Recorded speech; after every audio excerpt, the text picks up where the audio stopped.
All raspberries. Raspberries. Anyway.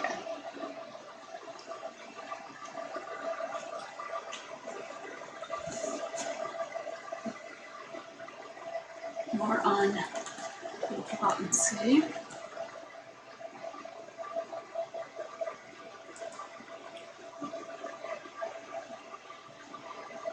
Where did we leave off? Yeah.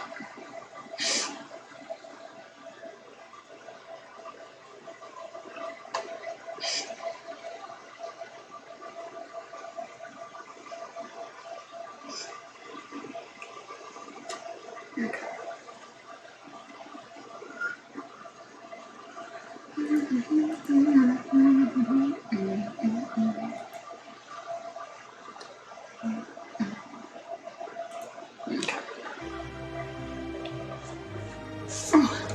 Boy.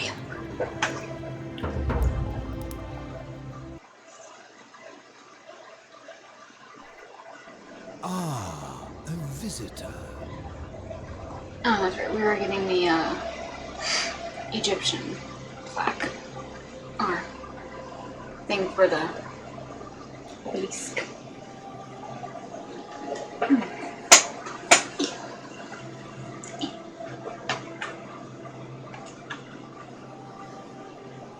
Welcome, welcome. May I ask your name? It's a sincere pleasure to meet you. Tell me, what brings you all the way down here?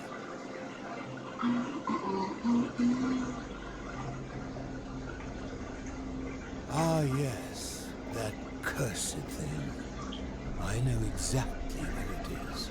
I will tell you everything I know, but first, a request. I have been living down here alone for many years, with nobody to talk to but myself. The one thing I long for above all else before I die. I wonder if that's a blessing or a curse. You by yourself. I guess it depends on the person. I'm hoping that person is you. Let us find out with this simple question. Have you deduced the name of the god responsible for the golden rule? Pluto. Excellent. I see you are indeed quite astute. Very few come to that realization before their time in the sun is over. Now, will you join me in a friendly Socratic dialogue? Wonderful. Then let me begin with a question.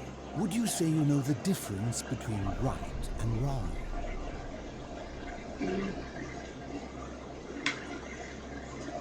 You are an overthinker too. We're the same then. That's probably why I became a philosopher. But if you struggle with right and wrong normally, then down here with the golden rule, surely your struggle can only have become more difficult.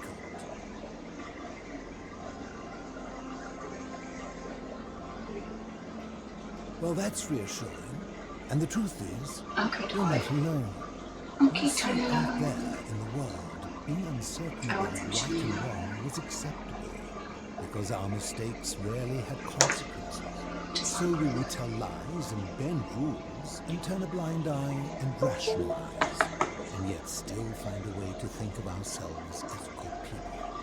But under the golden rule, morality matters. The slightest wrongdoing could result in our mass execution. So to navigate this maze, we would have to be certain about the difference between right and wrong. Wouldn't you agree? That is an excellent question, and it leads directly to my next line of inquiry. So let me ask you this. Is there one system of morality which is always perfectly correct, which you could follow in every situation and always do the right thing?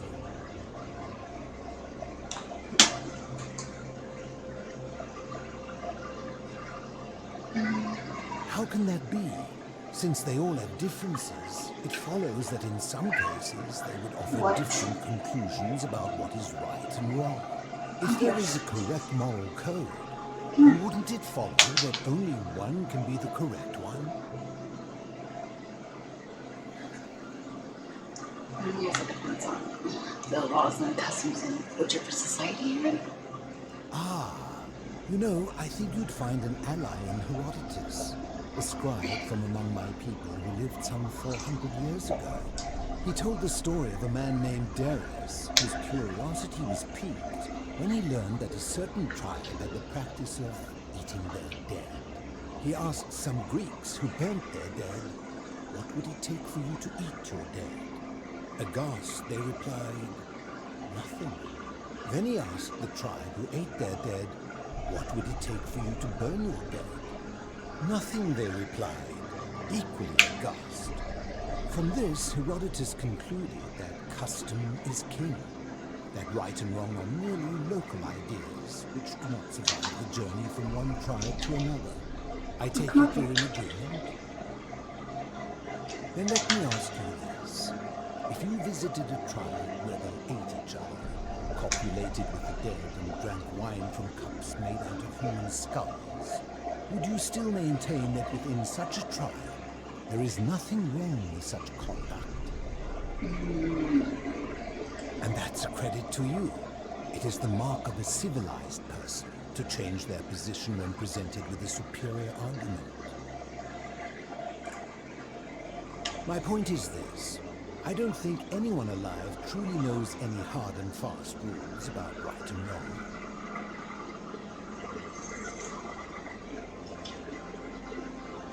If there is one thing I have observed about rules, it is that virtuous people do not need them, and evil people will always find a way around them. True.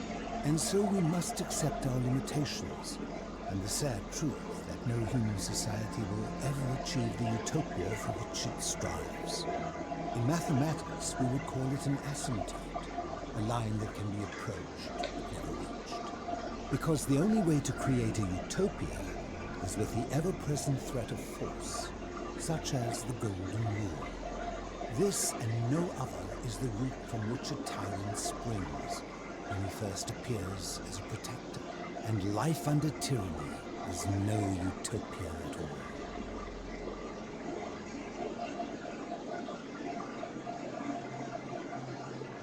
I'm glad to hear that. In any case, thank you for humoring an old man. I would be happy to answer your questions. You mean, how did I end up living alone in this cave with nothing but these relics of the past for company? It's a long story. Don't bite me. I was a quarrelsome young man. At 19, I left Corinth for Rome to study rhetoric at one of her finest academies, so I could argue more forcefully. Back then, I used to enjoy verbally sparring with everyone I could, and I was good. One night, I found myself in a tavern, in an argument with a drunken mercenary. It became heated. He drew a gladius, and I won the argument, but lost my life. I woke up on the banks of the Styx at a campfire opposite Cannes. Of course, I tried to persuade her to let me return, but even with all my skill, I failed. I settled in, made friends, and learned what I could, quickly realizing our little community faced certain death under the Golden Rule. So I began looking for a place to hide underground. Fortunately, I found this place waiting for me. You see, I was not the first to take refuge here. I returned to my friends above, persuaded them to join me, and 12 of us descended for the last time to live out our days hidden from Hades' tyranny.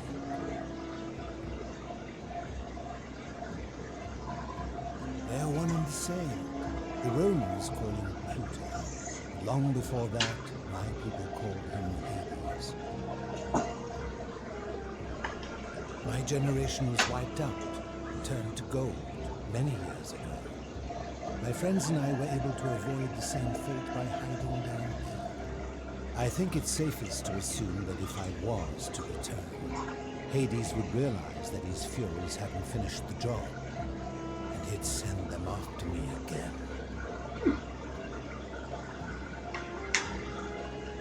I fear that if you were to utter my name in the city, even by mistake, that Hades would hear you and know I am still alive.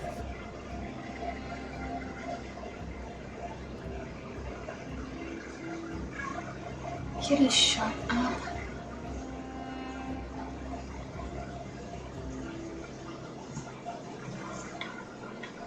I'm afraid I am the only one left. There were 12 of us in the beginning, but one by one, my friends passed away. Some from malnutrition, others from madness and despair.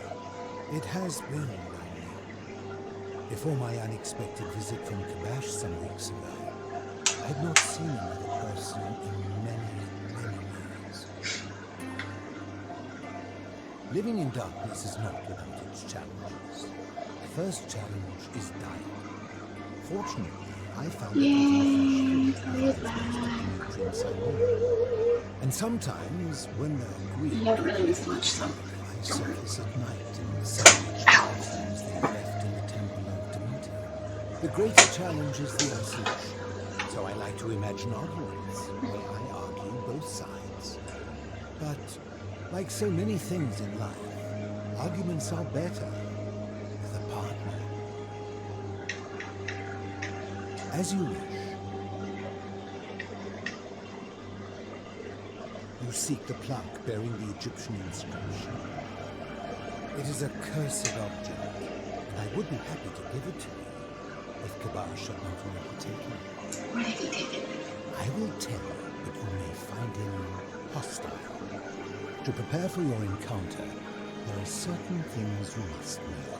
Very few know this, but before the Romans came to this city, it was once entirely Greek. The architecture, the temples, and the people. When the Romans came, in typical fashion, they claimed it as their own, built over everything that could be built over, and renamed the things that could not. Thus, the shrine of Persephone became the shrine of Proserpine. And when they found an obelisk bearing the name Hades, they tore it off and replaced it with Pluto instead. And the city's dwindling Greek residents, witnessing this compulsive Roman conquest, decided to preserve what they could of their heritage. They gathered their art and valuables, secreted them away through the temple of Demeter, and hid them here, out of reach of the Romans.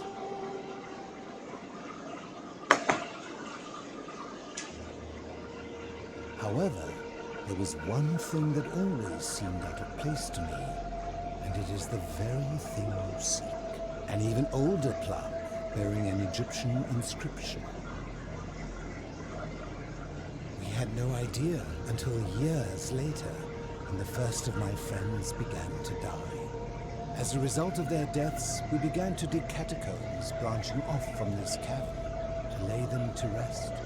We extended the tunnel so far that we accidentally discovered another, an even older tunnel, which somebody had gone to great lengths to keep hidden.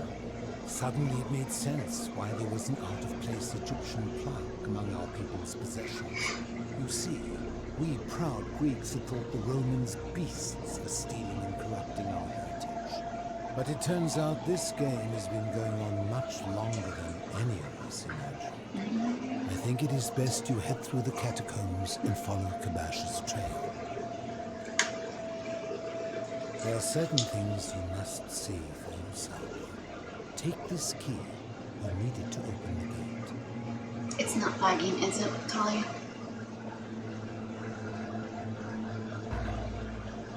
I enjoyed our chat, but please, keep my presence here a secret. Yes? Okay. Okay, good. Good. Good.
Not like that noise.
Oh my gosh, they just stopped moving.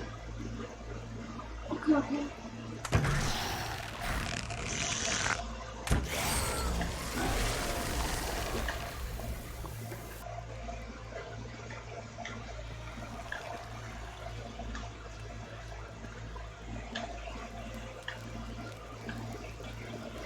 So this is the Egyptian floor.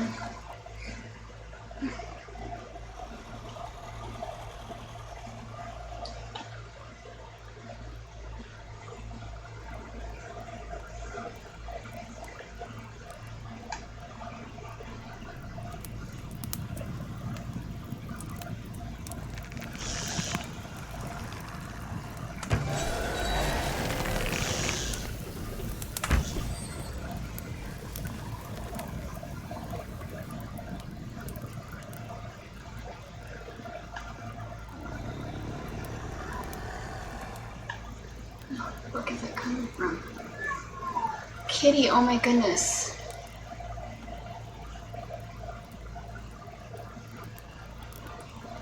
Oh, I had no problem. Wolf blood? What was that part? No problem. I always want to let people know who follow me that I appreciate it very much. So I appreciate your follow from a couple days ago. So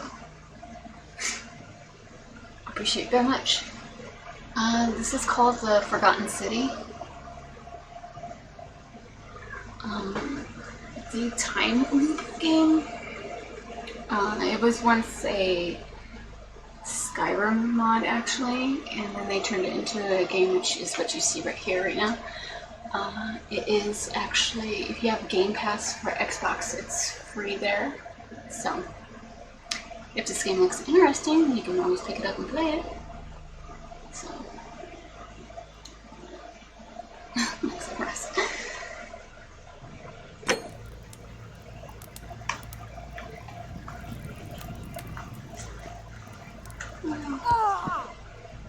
that was not supposed to happen.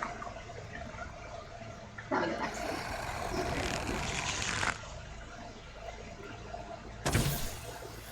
How did I miss it?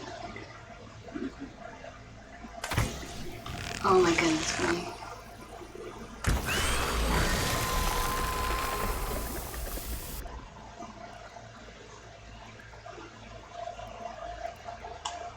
Oh no, that's okay, that's okay. Oh my goodness, Kitty, would you be quiet? Stop.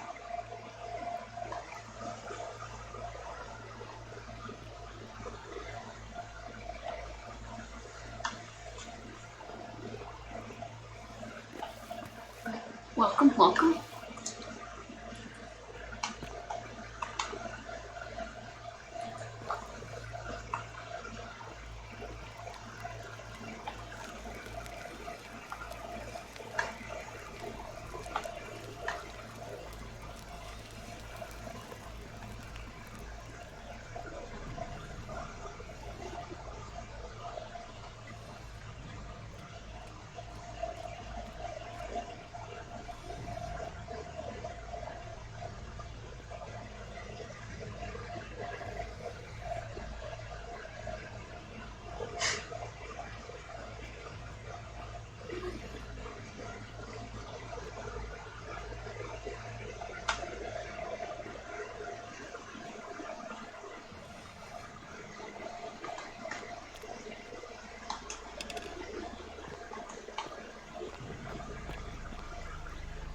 Stop.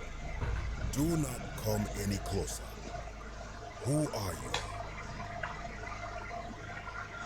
I am Kabash. And let me guess. Another Greek or Roman come to loot and plunder the resting place of my ancestors,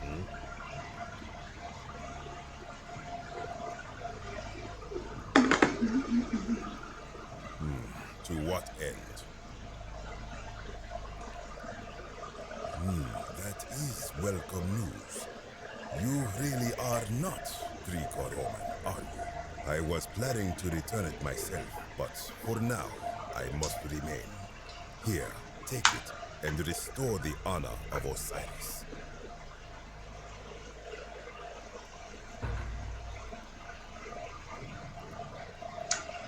Very suspicious.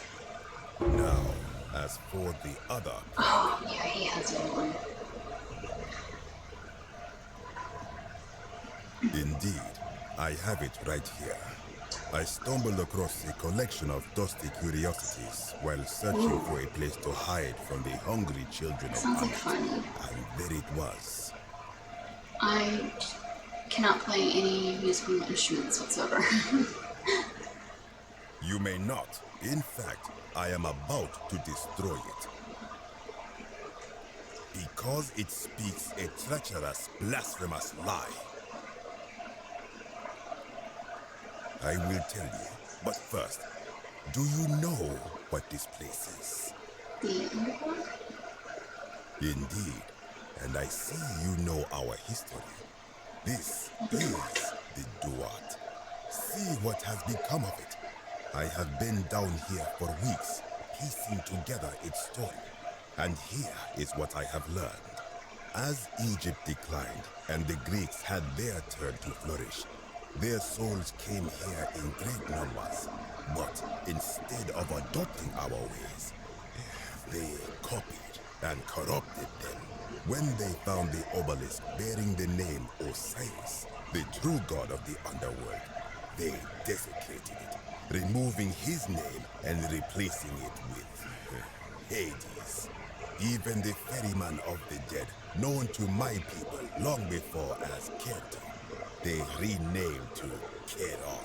As if that desecration was not enough, they built over this place, using it as the foundation for their own underworld, so that ours was forgotten. My only solace is that the Greeks then suffered the same fate when the Romans rose to power, renaming Hades to Pluto, and the cycle began anew. See, my problem is with, like, it's like my brain knows what it wants to do, but my hands are like, nah. So it frustrates me in a way, but I know that I have to practice and all that. So, but eventually, one day I will learn. It It is inscribed with a script I do not recognize, but it is ancient, almost as if it is older than the plaque bearing Osiris's name. But if that is so, it would imply the gods of Egypt are mere imitations too, copied and corrupted from an ancient people who prospered even before us. And that my people did to them what the Greeks and Romans did to us. But this, I cannot accept. I sense a deception. Perhaps it is the work of Set, the usurper, seeking to undermine Osiris once more.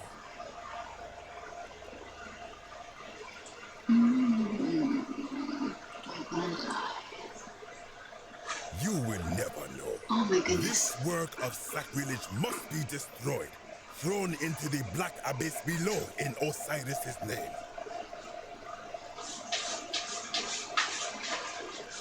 Pain as in like concentration or oh yeah. That kind of pain. You are too late. It is done.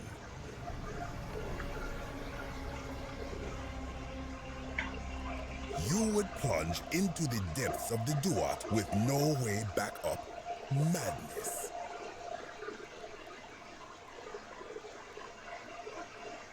If it will help you to see reason, then ask.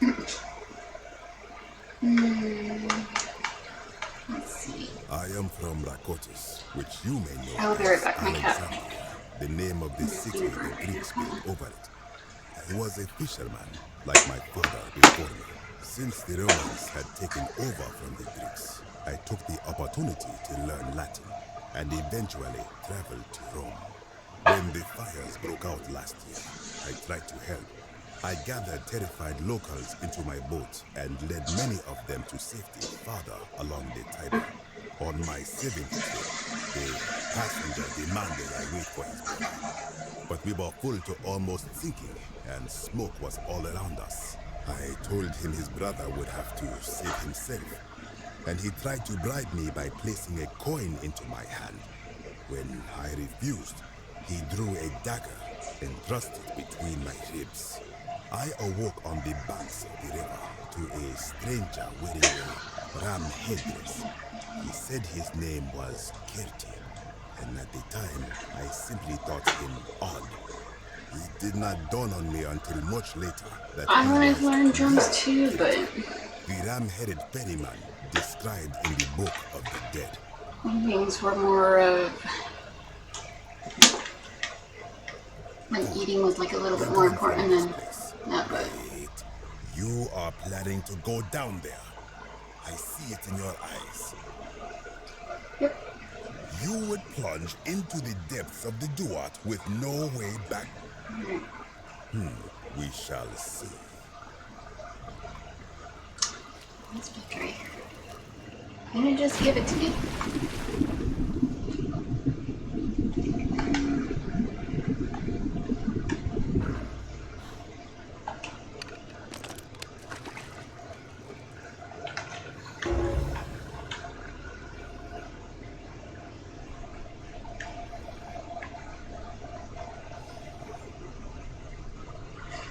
What would you like to know?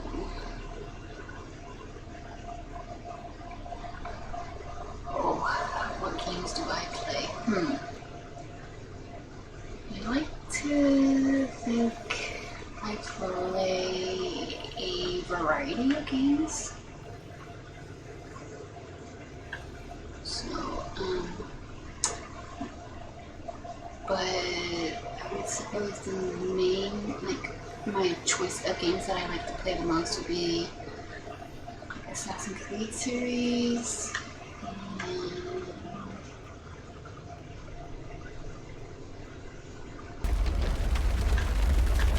I like Elder Scrolls,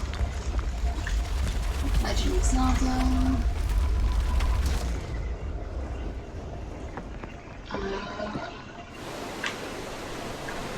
Let's see, games that I probably stream the most are very chilled games.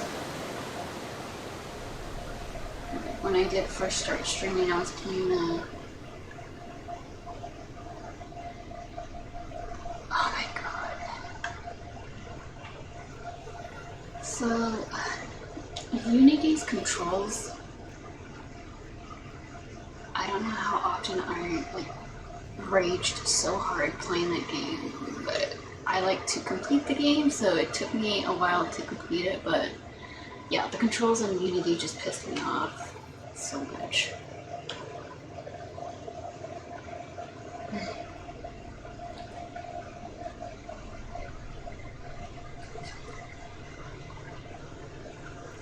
Yeah, I don't think I played the demos. I forgot which ones we got.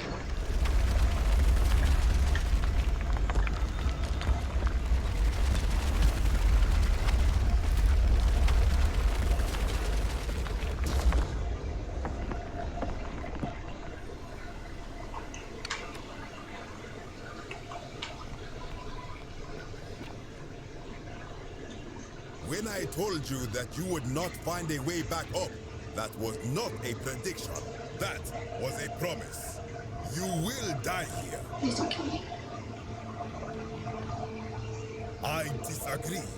I warned you against coming down here, against perpetuating this sacrilege. But you persisted. You have undermined and dishonored the true god of the underworld. How did you think this would end, if not with bloodshed?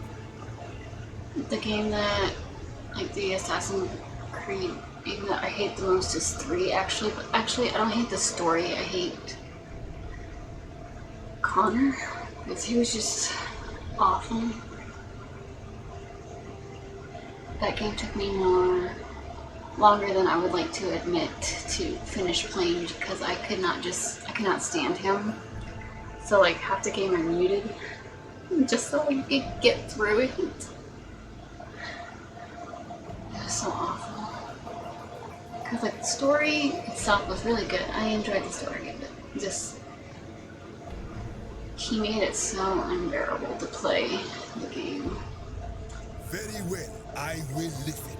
But if I sense deception, or if you further insult my gods, I will carry out my threat. So tell me, why should I let you live after you salvaged this instrument of blasphemy?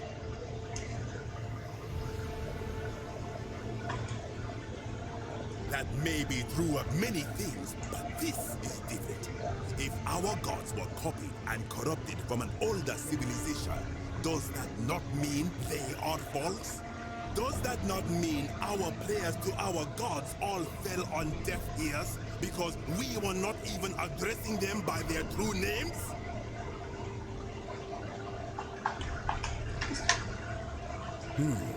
Now that I think about it, my people would sometimes call Osiris the god of many names. Perhaps it is so. But the underworld of my people is so different to this one, and so unlike the way it was described by our priests. Many of my ancestors endured great hardship to live good lives so that we may descend to the Duat in death and be judged accordingly. We prepare to have our hearts weighed on Anubis' scales and to swear ourselves innocent of sin before the 42 assessors of Ma'at. And yet, I arrive here to find the Book of the Dead contained only a seed of truth. And now, I ask myself, did our priests steal and embellish the stories of an older people and feed us lies all our lives simply to trick us into obedience?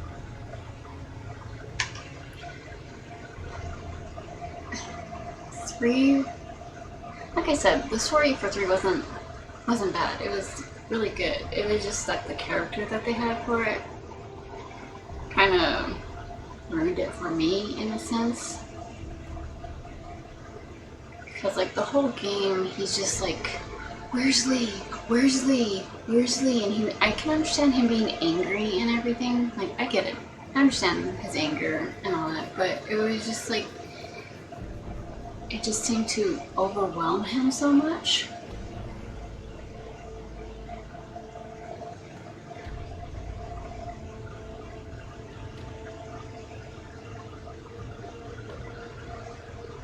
feel they could have done better with Connor, honestly. They could have did so much better.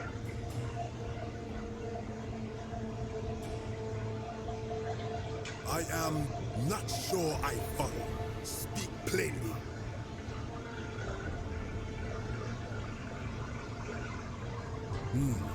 Perhaps there is some truth in that. What is your point?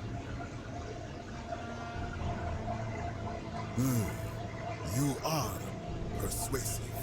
Very well. I will let you live, and you may do what you will with that plaque. I will remain here for a while, and attempt to learn what I can about the foundations of my people's beliefs. Go.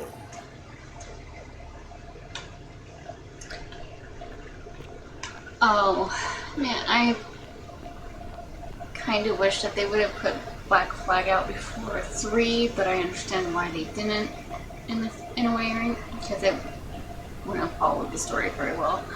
But yeah, Black Flag was like really good, but after Origins came out, nothing can top that one.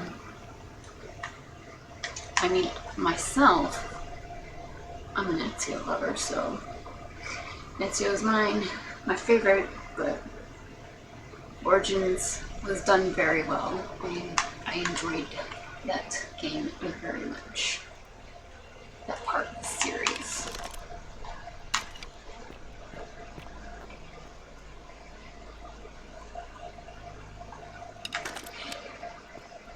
Like testing out the, like, dipping their toes in the water, like testing out the ship kind of play.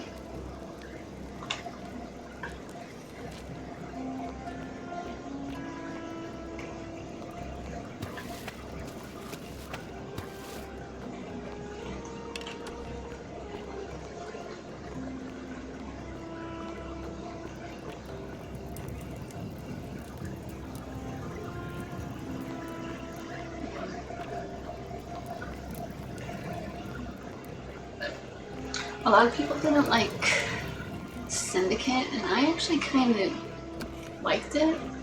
I liked the whole idea of, like, you know, the brother and sister being assassins. Ah, you've returned.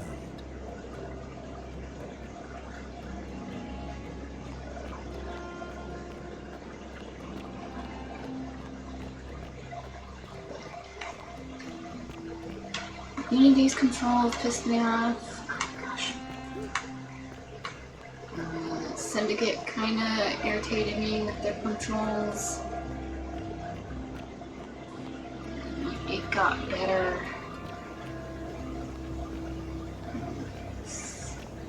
Like in the newer games, the controls got a whole lot better. They were more smooth and not chunky. But, yeah.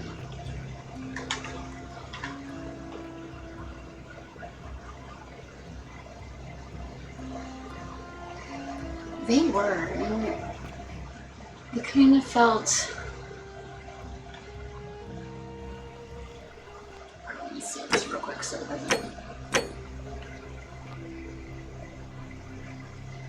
Yeah.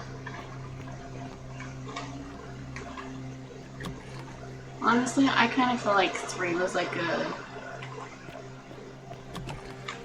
test. Like a test game in a way.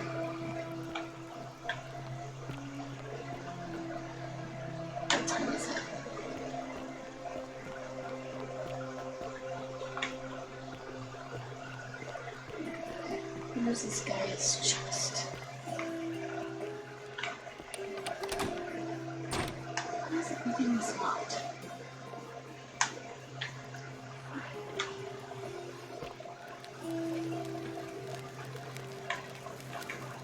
I'll have to find this key that's right here.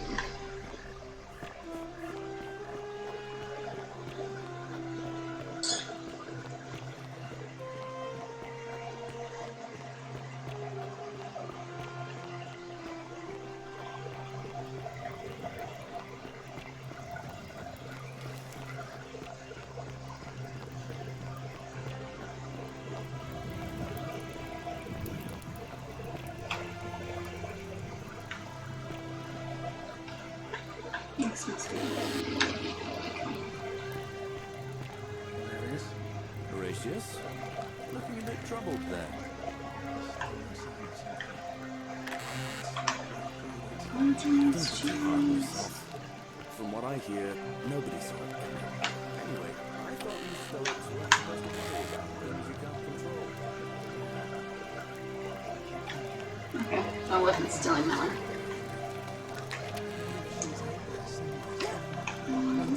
Sounds like you're torturing yourself. Leave that for the gods. Try to relax. Get some rest. Tomorrow's a new day. Okay, so like after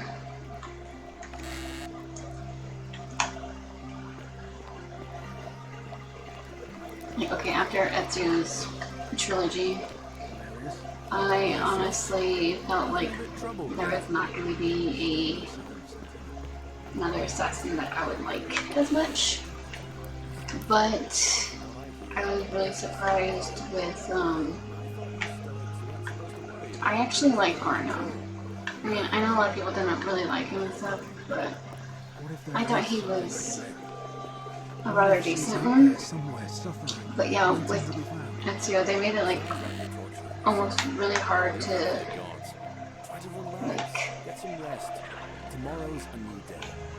try to follow up with him. But they did a really decent job and everything, so I mean,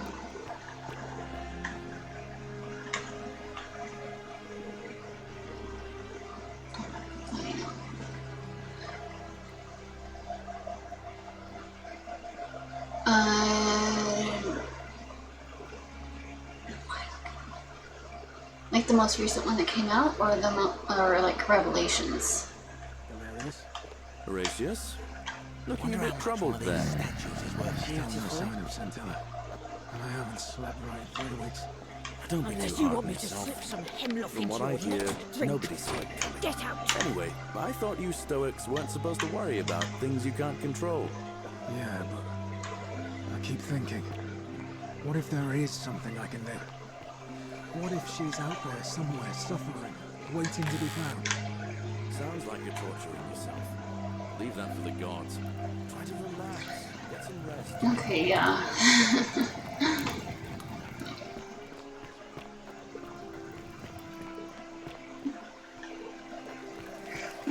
Okay, so with Altair in the first one, I understand why they made him that way, because I feel they wanted, like, oh gosh, what's the word I'm trying to think of? They wanted a redemption kind of in a way for him. Like, he fucked up, so he can learn his mistakes and become a better person kind of thing. But yeah, in the beginning, he was, he was such an ass.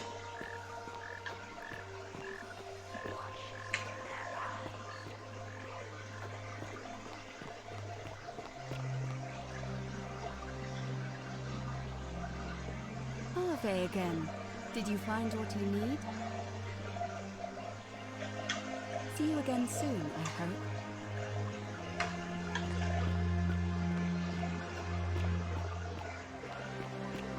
I think that's why at first he was probably like that. Because he had that, you know, the superior attitude for it. Thinking about going into the system. But yeah?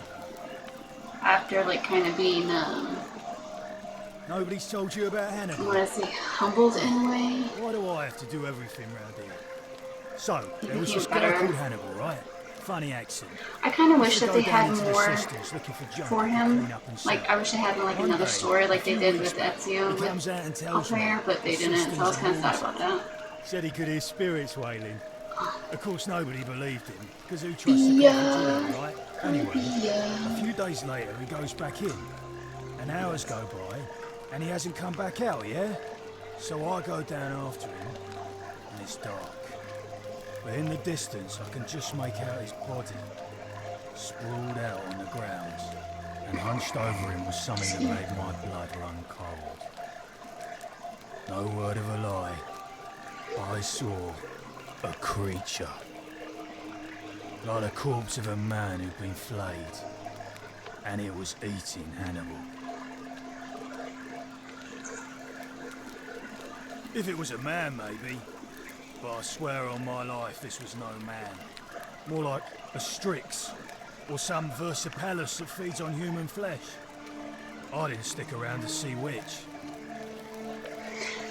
It's okay, Bea. You just missed some parts of the underworld.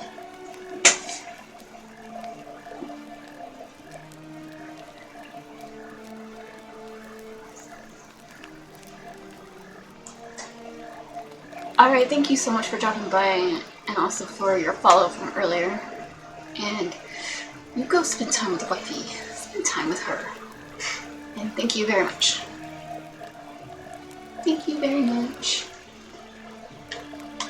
Well, any sane person would have done. I legged it out of there and put a sign at the door to warn the others.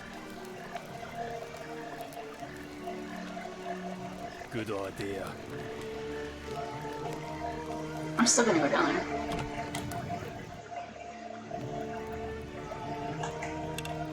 Because I don't listen.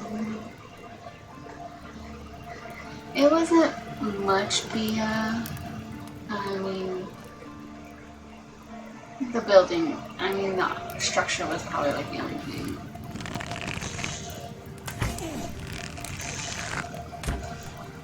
Nope.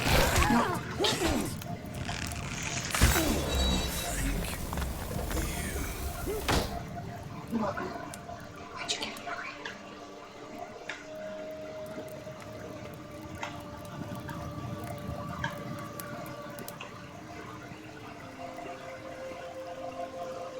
Now there's another one in here.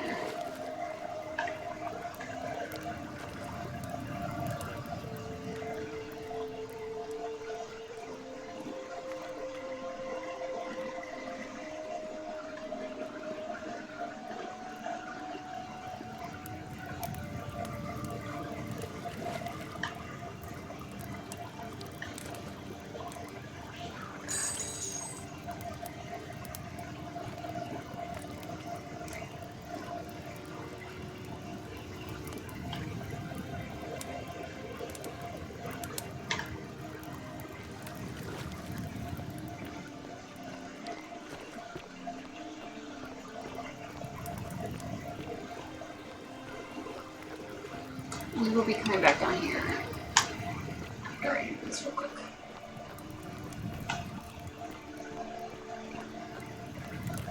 Oops.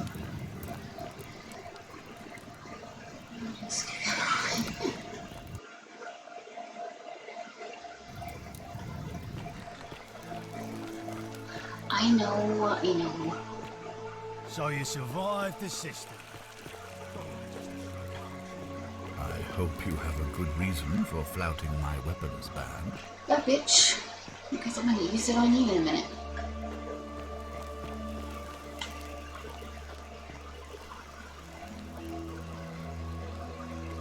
Ugh, I wish Horatius would stop letting barbarians in here. What do you want? Oh yeah, that's right. Oh, you heard about her disappearance, I take it. Oh, really? That commoner in debt bondage next door thought he could win over a magistrate's daughter. That's awfully bold of him. I can see why she worked so hard to keep it a secret. Quick, go and find him and ask him what he knows. Okay, well. Oh, I see. Well, it was worth a try, I suppose. Just promise me you won't give up on her. Thank you. Oh, look, you're back. How lucky for me. What is it now? Oh, you heard about her Oh no, that's Scintilla's. Like, she's a bitch, but she cares about her sisters What was it so. doing in the cistern? A skeleton? Oh, gods. You mean she's... What do you mean? Yeah, I don't know how anything can be reduced to a skeleton in 3 weeks. Oh no, shit. Oh, look, you're back. How lucky for me. What is it now? Oh, fuck. Okay, I gotta get back to the... Cause shit is about to go down.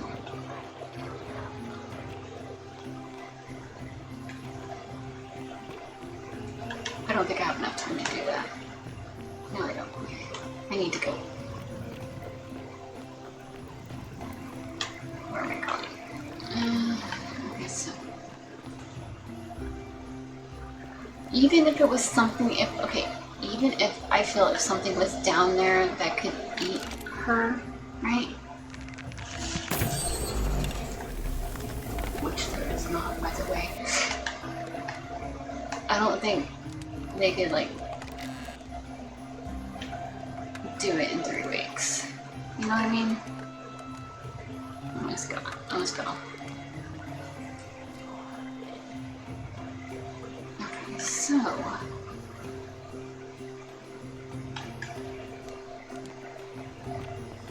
Now with that time...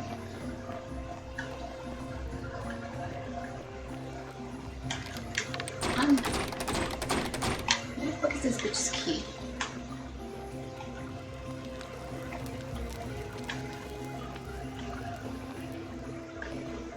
Okay, so what I should do...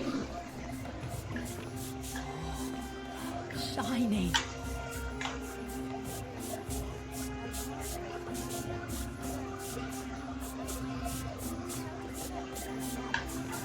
Oh shoot, she's not gonna take her bread. Okay, so... Fuck. Alright. What I need to do... is get to the temple over here, because shit's gonna go down. Yeah, see, that's what I'm saying. And when it... Like, that's just not long enough. Like, I feel I would have to be a lot longer than 3 weeks. Okay. I forgot how to check my inventory. Say it again. Oh, no. Okay. I know it's all... Oh, inventory, that's right. 3,000, is that enough? Okay.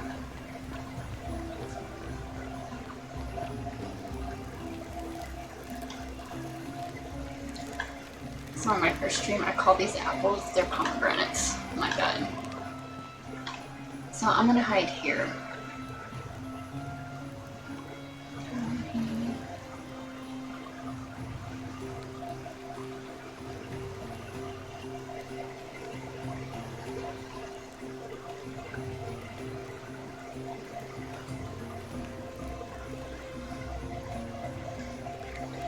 There are family graves here, but...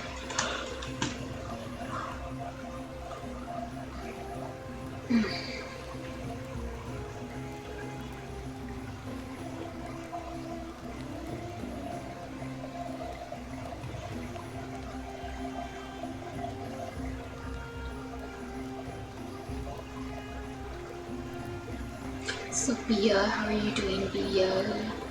My precious Bia.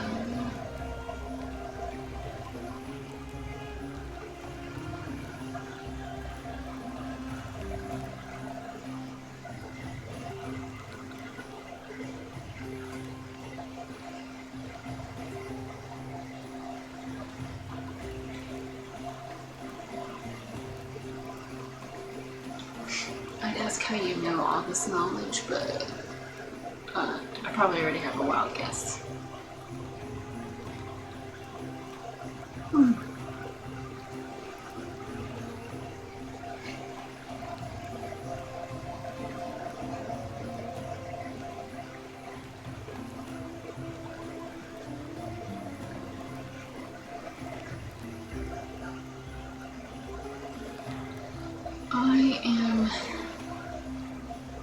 Actually, yeah, my stomach is good. I just didn't want to put pants on. That's why I don't have the camera on.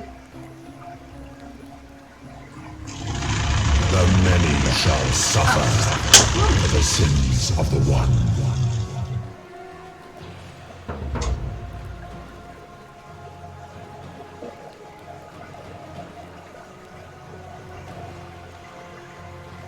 So if you want to know what happened, so they had the election, right?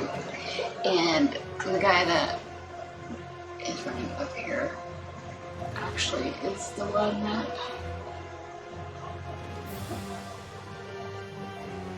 he got voted off, right? So what happened is that, you know, the gladiator guy that was outside the other house,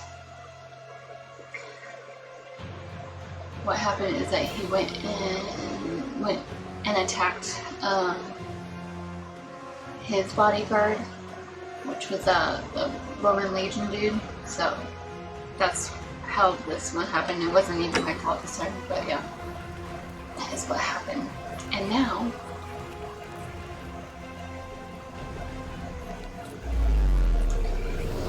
I have to get, so I'm gonna go ahead and show you one of the endings. I'm gonna show you the bad ending right now. Okay. So. Salve,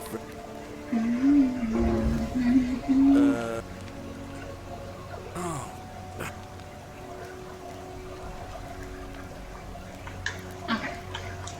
So.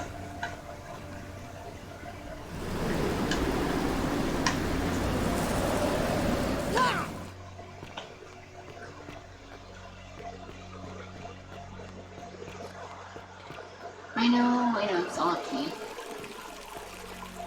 So this gladiator guy attacked that guy, and that's what caused the... How come you're allowed a weapon and I'm not? The golden... That's what broke the golden rule. Hey, you're not thinking about Yeah, going into the I am, system, bitch. are you? Contrary little cap at murder, aren't you? Nobody's told you about Hannibal. Oh. So, there was one day, said he could anyway. Okay. So I We already heard all this. Sorry. Well, any good idea. Okay, sorry. We already heard all this. I'm gonna get down there pretty quick.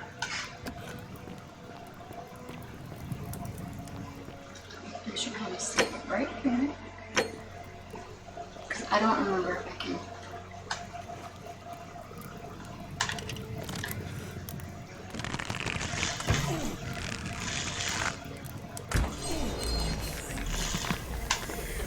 You're welcome.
You? Who are you? Did he send you? Do you know you're here? You have to help me escape before that monster comes back. I'm Scintilla. I found a way out through the gate of Horn, but it's locked. So I told him about I'm not gonna it kill her. instead of helping me escape. He helped me out. He wants to keep us all here forever, or until we're turned to gold. He's a monster. You have to let me go so we can kill him and take his key. Sentius, my adoptive father. Furies help me. I'll castrate and crucify him. I don't know. He said the gods are on his side because they don't want us to escape either. Behind me, there's an aqueduct tunnel bringing water from outside the city, so it should lead us outside. The only problem is it's barred by a heavy locked gate, and he has the only key. I'm going to take that key from around his neck, even if it means cutting his throat to get it. I'm done caring about the golden rule. I just want out. Help me, and we can escape together. There won't be enough time. Just you and me. What do you say?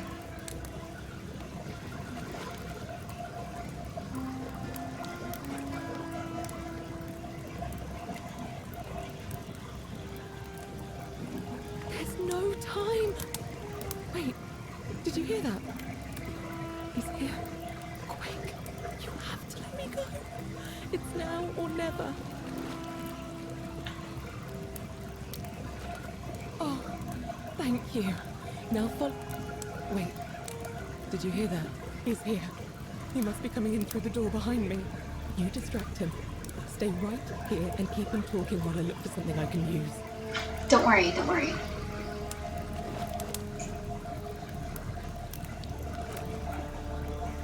What did you do with Scintilla? Where is she? You can encourage you. Okay, so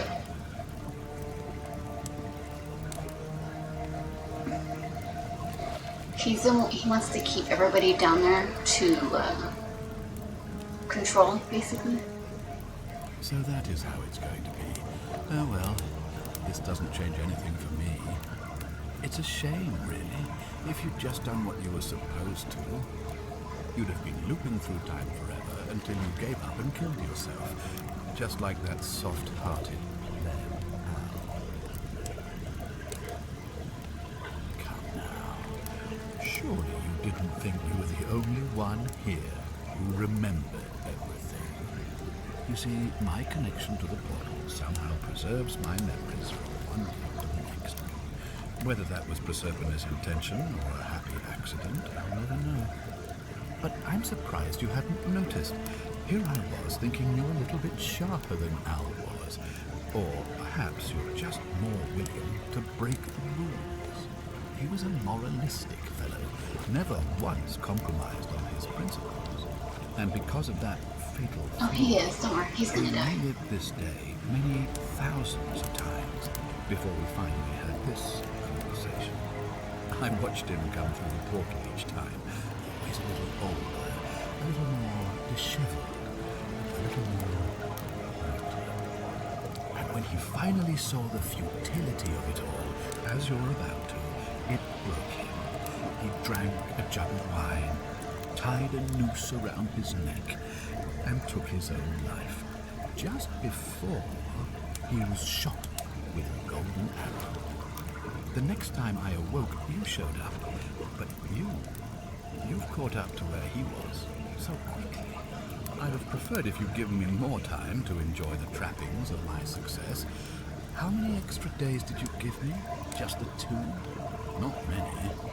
But don't worry, I'm sure there'll be another useful idiot who comes along after you're dead. In any case, there's no escape for you except the path that Al took, the path he wrote about on his tablet. What was it? Ah, yes. Better to end it all now than find out what awaits you beyond that portal. Shut up, Miles. So, you discovered my secret. So what? What are you going to do about it?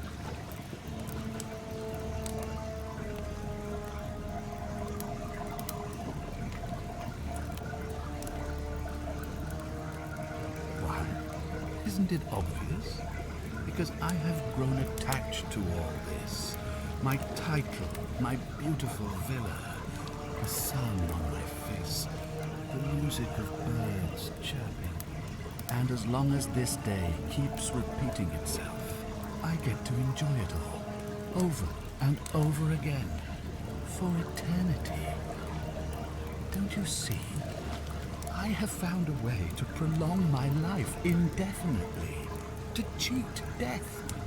I have become, in effect, as immortal as the gods. Can you honestly say you would not wish the same for yourself?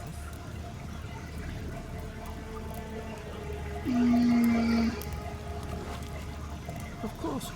There's no way you could have succeeded. Every soul who has ever found themselves here has broken the golden rule eventually. It is inevitable.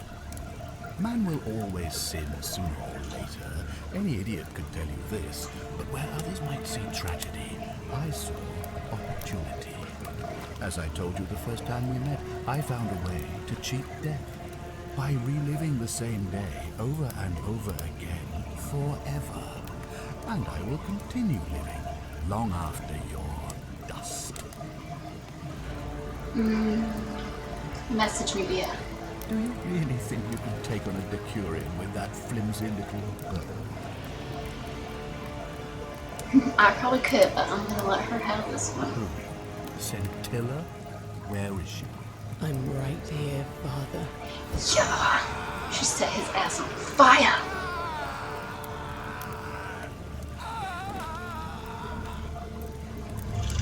The many shall suffer for the sins of the one.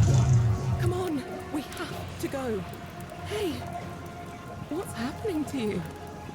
That light, This is one of the bad endings. Right. This is not the ending we want.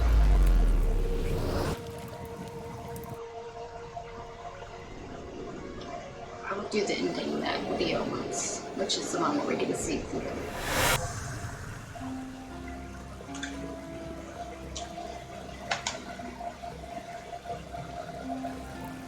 Hi there.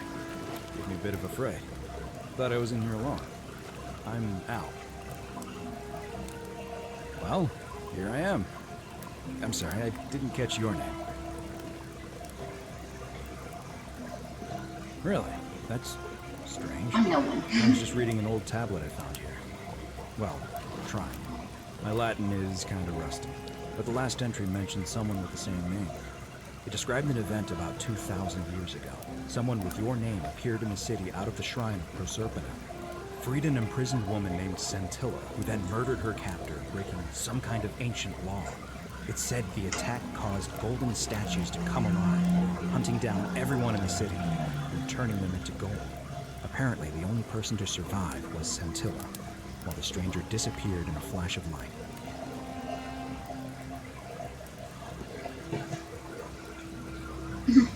Weird, that definitely wasn't me. What?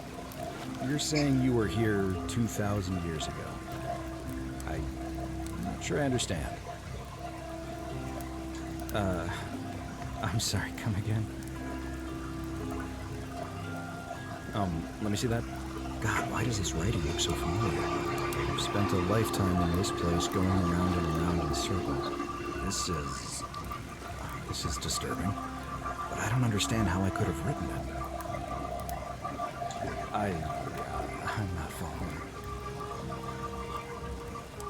So you're saying, because a man from 2,000 years ago is dead, he never created a time portal, so I never went through it, and that's why I don't remember any of this. I guess you saved my life then, as well as helping that poor woman to escape. That's a lot to take in. Maybe we can escape through the same aqueduct Scintilla used, if we can find it.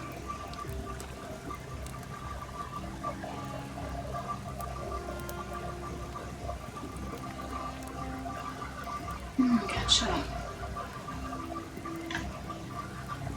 Okay, I don't want to ruin the... Okay, so I'm going to go ahead and save this right here. This one right here. And I'm going to vote the game from right there. That's not the one, right?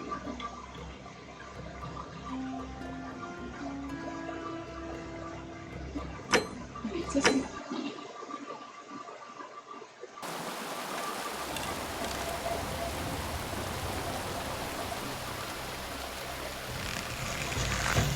Oh wait, that's already. So that's one of the endings. Do you want me to tell you what happens?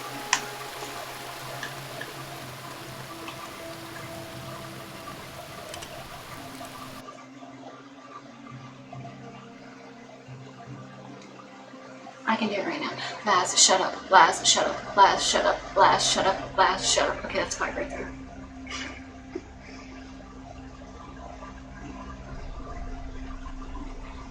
Anyways.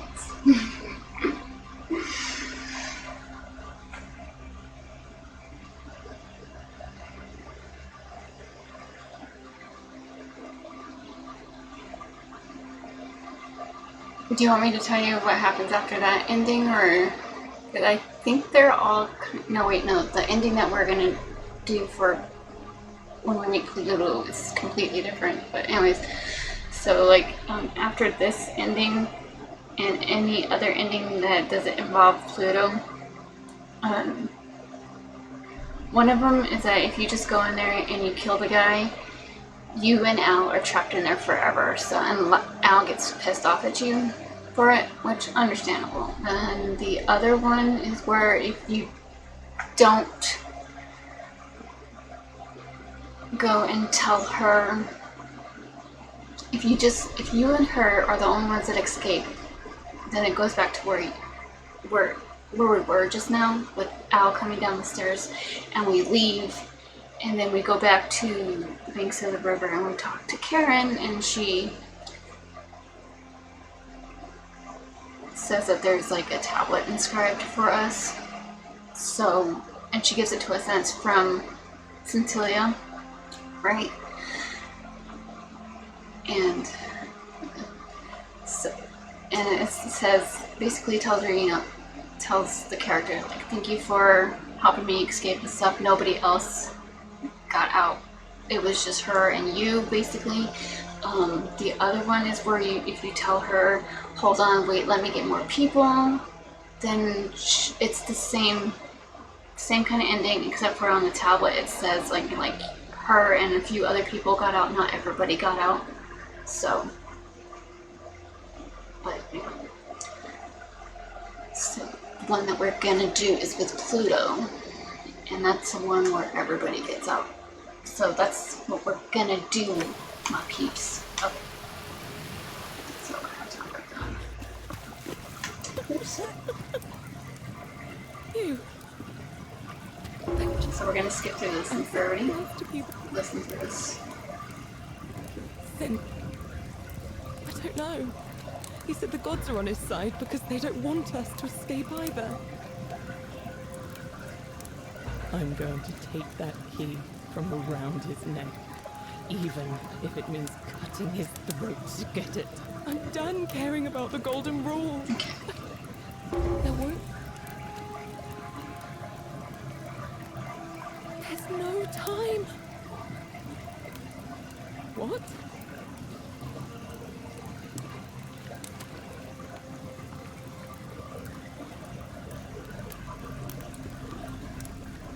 I hate you. Okay, I'm sorry.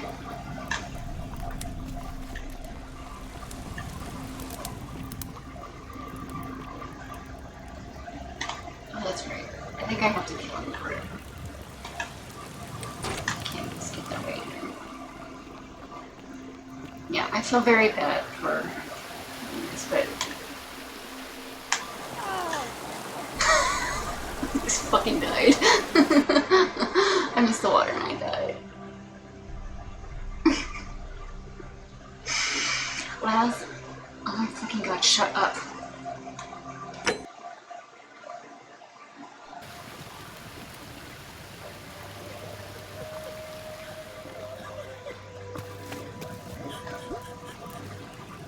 You what?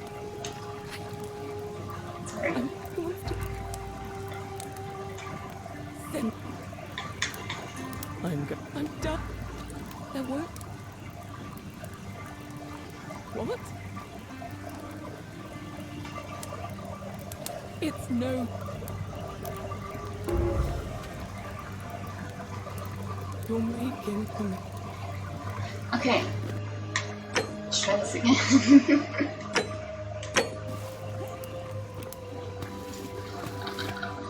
Oops.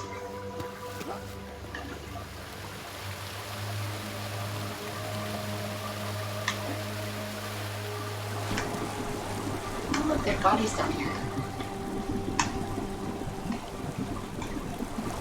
That time I did not die, so we're good. We're good, everybody. I didn't die, right? Yeah. I'm sorry. I'm sorry. Okay. Now, this is what's gonna happen. As soon as it finishes looking.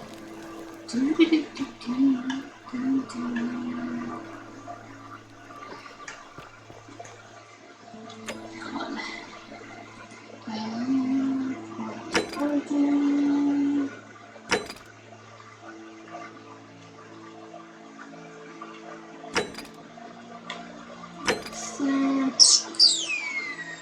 Oh yeah, okay, let's do this one.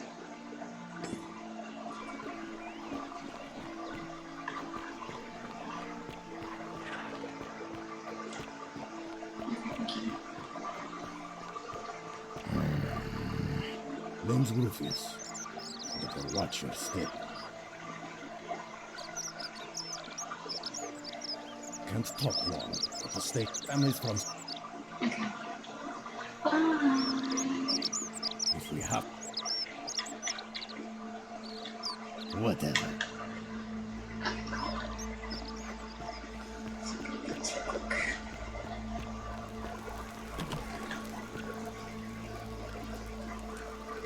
What are you doing? What, Yulia? Hopefully in that. That you just and me in the middle. That's a.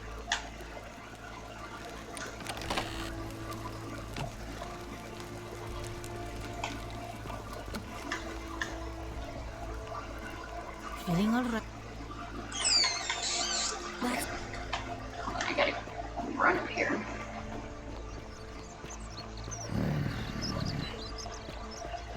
Make sure.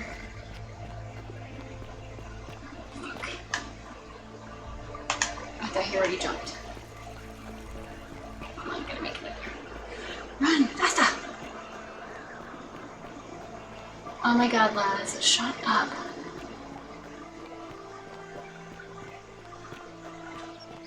I've had it enough with your sexy ass mouth.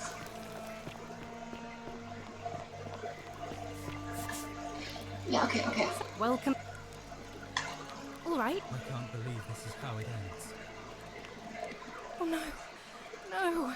No, no, no, no, no. Oh, P.S., what do you... That's the... What? Why do you... I know, please. I'm sorry. Please, help him. If he... Thank you. You know about that? How is that possible? I mean, I've never mentioned it to anyone. Well, if you say so. You don't understand. No. I don't want to hurt anyone. I just want it all to be over. It's too late for that. Yulia and I made a pact. And she's already swallowed hemlock this morning. If I backed out now, I'd be betraying her. I can't do that.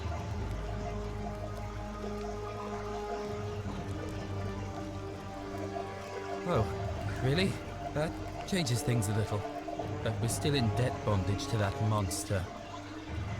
I do. Unless you happen to have 2,000 denarii to pay off both of our debts.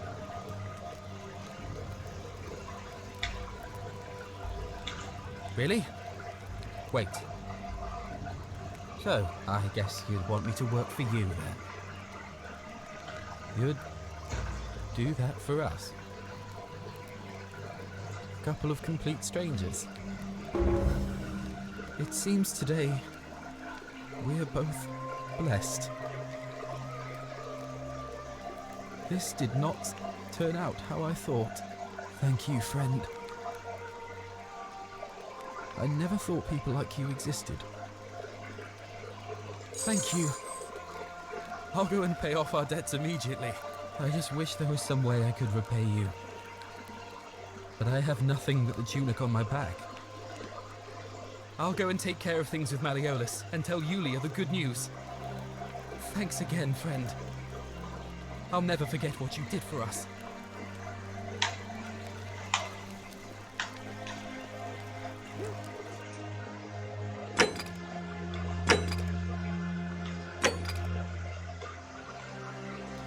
Okay, that's the one I want.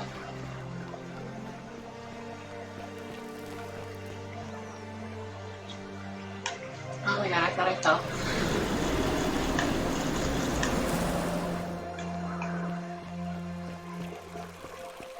Can I?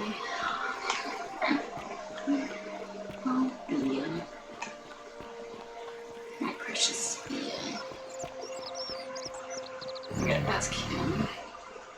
Ah, you again. Yes, it's me, bitch. Malleolus. Not sure I trust Sentinels. Okay. No. Can't talk family trouble. Because we... If you were a deal...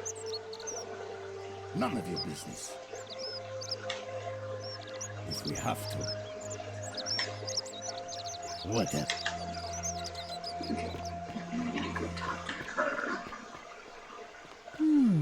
A golden bow, just like Apollo and Diana. Feeling all right? You don't need to say anything. Just rest up. That's... Okay, I forgot how...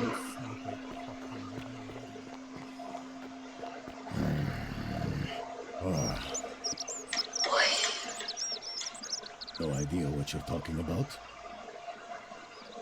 Yes, so what? What are you going... And why should I? Well, I don't know. Maybe God has a Virgil? purpose to it. Yeah. But when he does, we're going to have a problem. Salve. Well, I wouldn't get so angry if he wasn't so... You know. I think he's just jealous that he doesn't like him.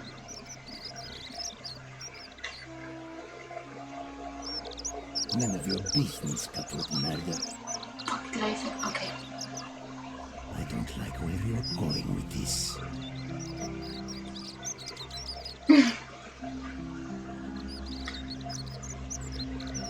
Smart. Now get lost. I think I messed up on that one.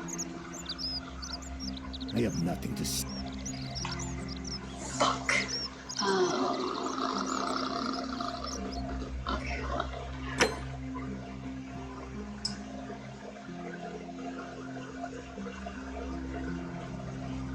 Where was I? I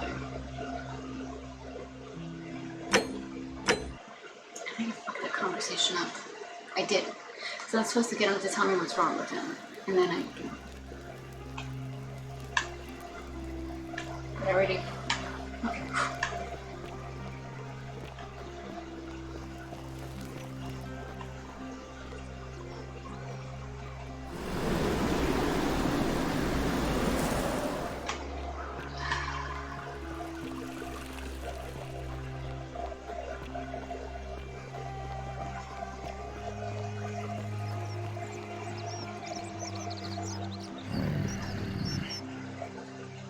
Save it right here.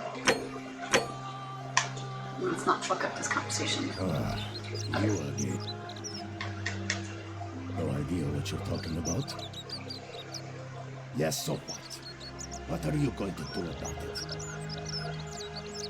And why should I? Well, I wouldn't get so angry if he wasn't so... You know. Yeah, a lot of the gods I don't like because they were just fucking assholes. It makes me uncomfortable. I don't like where you're going with this. You'd better take that. I have no idea what you're talking about. Unless you want your job, Can I fuck that one? I have nothing to say to you, Captain Alright. Nada. Oh my goodness.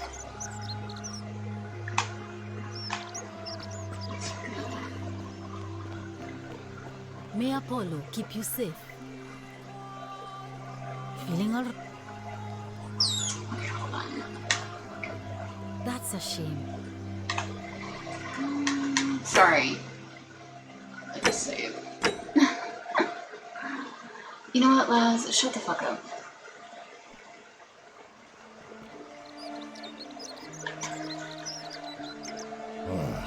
You can't talk long.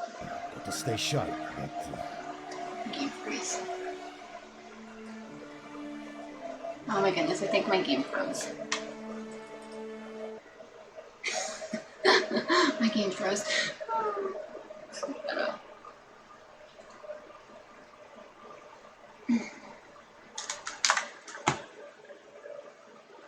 Okay, hold on. Sorry. My game froze. Oops. Oopsies. Oopsie daisies. Damn, that's loud. Sorry.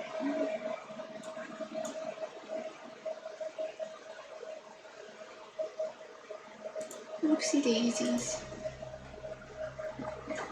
Excuse me.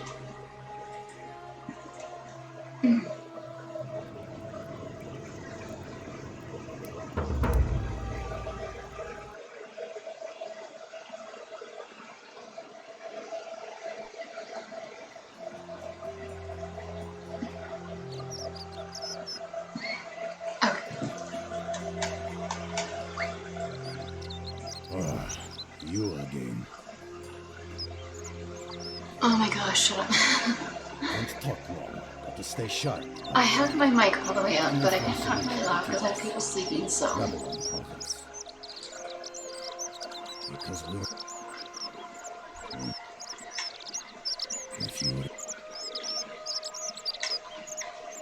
If you were... None of your business. If we have to. If I did...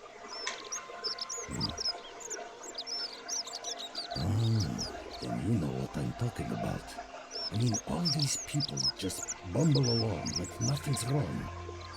While we're one bad decision away from being wiped out. Like the last lot of people who lived here. Oh my Seems gosh, like I'm Laz. the Quiet. only one ready for what's coming. What's up? Hi, Trevor. And again, thanks for the gift of the game. It's everyone for themselves. You've been warned. I don't know. But did you ever get the feeling some of these statues are watching us when we're not looking? Like they're waiting for something. I don't like it. Of course I am. Can't talk long. Got to stay sharp, but families from some... If you were a deal, none of your business. If we have to. Meliodas.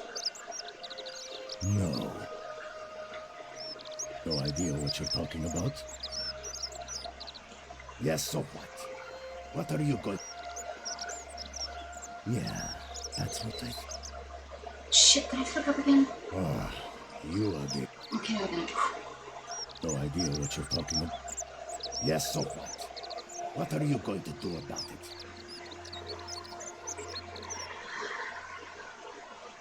And I'm why should I? sorry.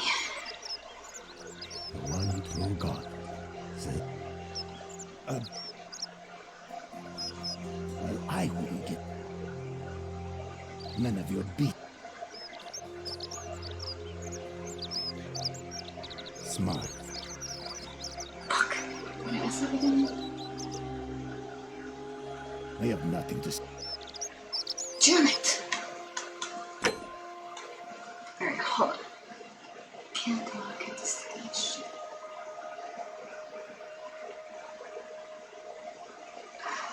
I know there's like something new.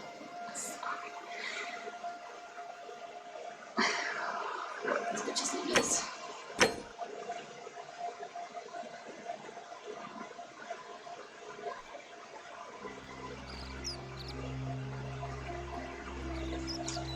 Hold on.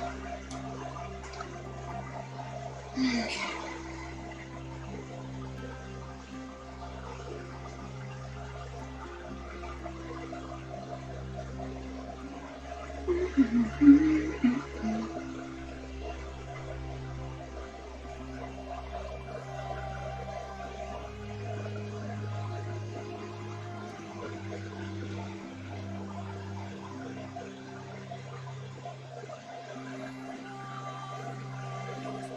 I think I messed up.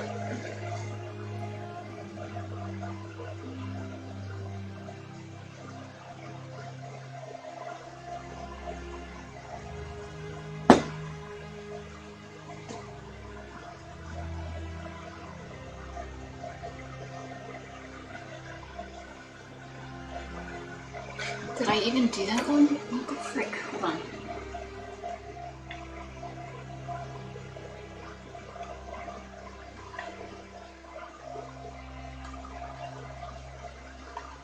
How did, I think I forgot that quest.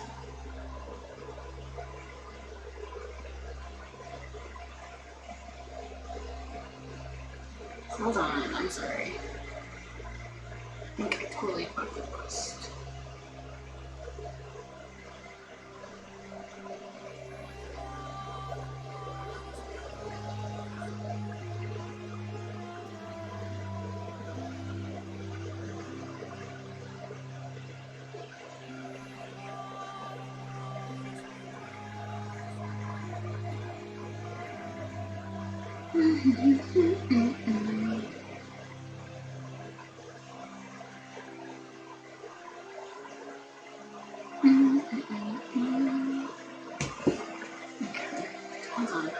Hold on, I'm sorry.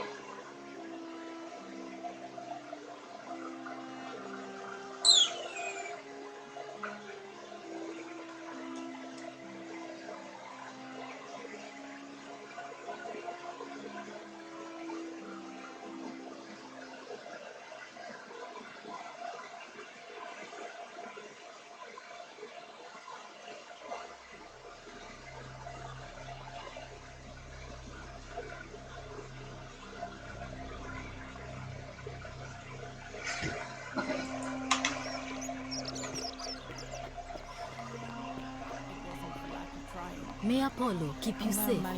Is going to. Feeling alright? I'm Lucretia. I'm tired. Oh, this kind of straight, but well, until she suddenly lost all interest in us. One day she told me she'd made some profound discovery about the golden statues. This changes everything, she kept saying, but I had no idea what she was talking about. The last time I saw her, the last time any of us saw her, she was muttering to the statues, like she could talk to them. And then she shut herself in the palace, barred the door from the inside, and nobody's seen her since. She's been gone so long now, we figure she's either dead or up to something so strange that she doesn't want anyone else to know about it. But I really wish I could reach her, because that's the only hope I have of solving a troubling problem, a real thorn in the paw situation. One of my patients is suffering from terrible rheumatism. His joints are inflamed and he's in constant pain. I really shouldn't say. He wouldn't like it. And he's a little bit scary. He's become so irritable that the smallest things set him off. And I worry he'll end up losing his temper and lashing out. And you know what that means. I just know Navia would know how to treat him, assuming she's still alive. But nobody seems to know how to get into the palace. You did? That's unexpected. But tell me, what is it? Willowback. I should have known. It was under my nose the whole time. That's very helpful. Now I can get him to stop harassing the Virgil. It should settle Rufus down some. I have some right here. Could you do me a favor and give him some of this? He'll just need to swallow a pinch of it. I'm hoping it will avert disaster. Thank you.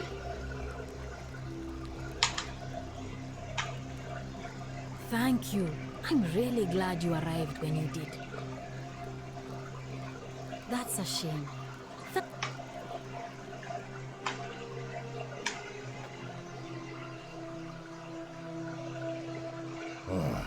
You again. You again. Yes, me. What business is that of yours? Willow bark. And this will work? Oh, thank God. Finally, some relief. This is what I've been praying for. Maybe God hasn't abandoned me after all. Thank you. I've been in a lot of pain lately. The rheumatism, these cursed statues always watching, and the crisis of faith. It was too much. Started messing with my head. This is exactly what I needed to set it straight again. I owe you one. No idea what you're talking about? Which answer? Look, it's the rheumatism. It starts with constant pain in all your joints. Then the pain starts to mess with your head. Makes you angry, mean. I know that's not an excuse for how I acted. But it's the truth. But with the willow bark, I'm already starting to feel like myself again. And I know I said I owe you one. So I'll leave him alone from now on. It's not as if I was ever going to hurt him anyway. I was just lashing out. I'm going to go and clean up the graffiti. Just forget this ever happened. Will you? Kitty?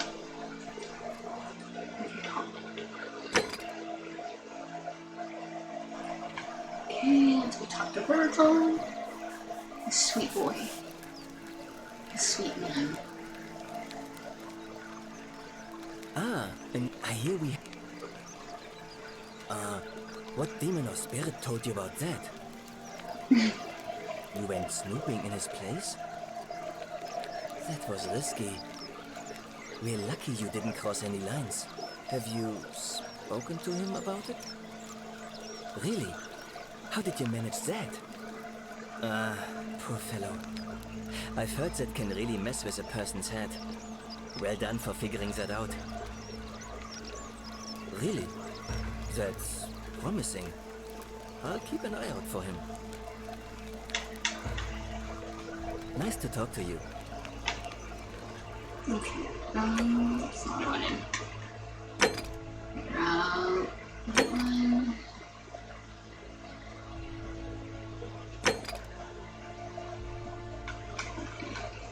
One.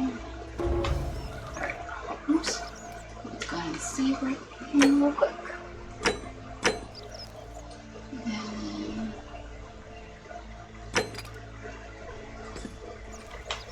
Alright, let's go talk to that bitch up here. Ove. And then I'm gonna commit a crime. Keep an eye out for Scintilla, would you?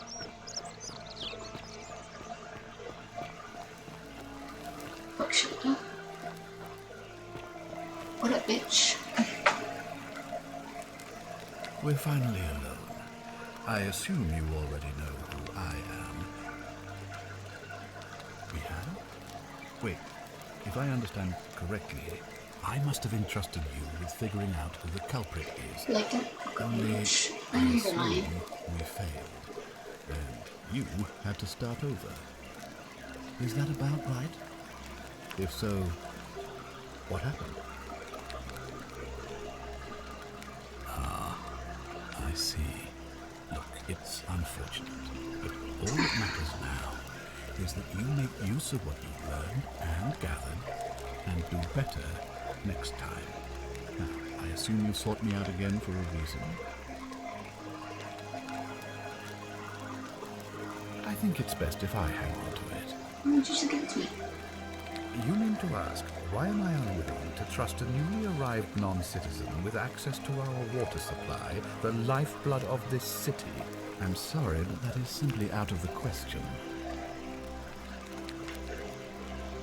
Yes, our water supply. From you. I wasn't born yesterday. Poisoning a city's water supply is the oldest trick in the Codex. Quite literally. Aeneas the Tactician wrote a siegecraft manual for military commanders some 300 years ago, recommending the poisoning or pollution of cisterns. And I'm beginning to wonder if the culprit we're looking for might, after all this, be you. Perhaps it was a mistake on my part to place so much trust in you. Bitch.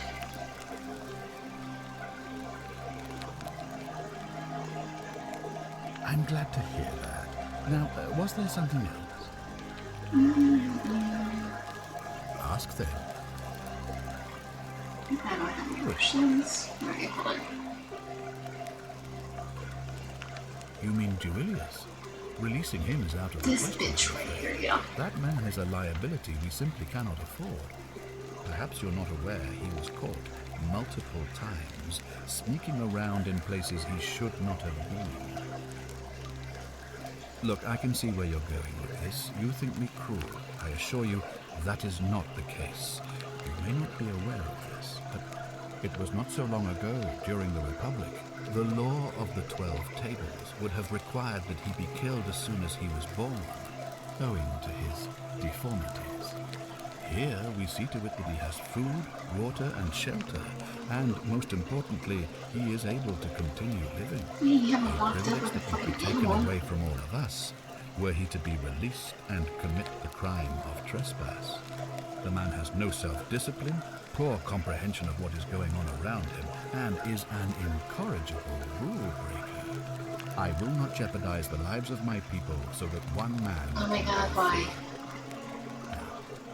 Was there something else?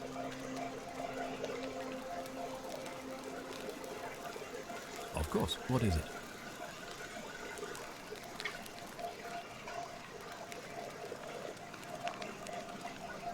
Yes?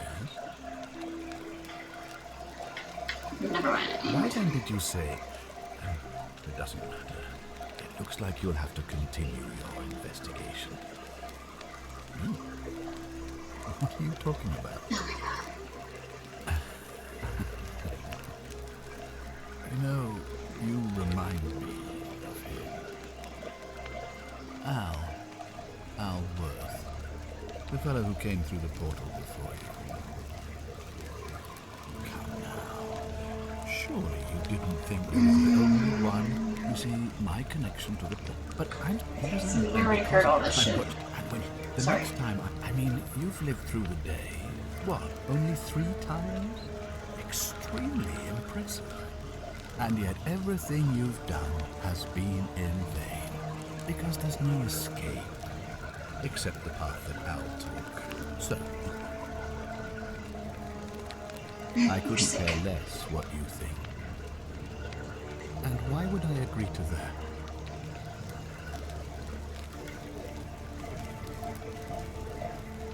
You might want to think that through. If anyone so much as touches me, everyone dies. Okay. I certainly hope not. In fact, I want it to go on and on forever, until you wither and die like Al did, and the gods send yet another useful idiot to extend my life for me. This bitch. What are you going to do? Beg the gods for help?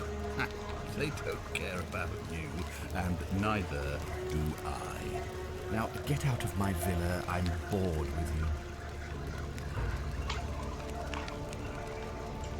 you. Okay.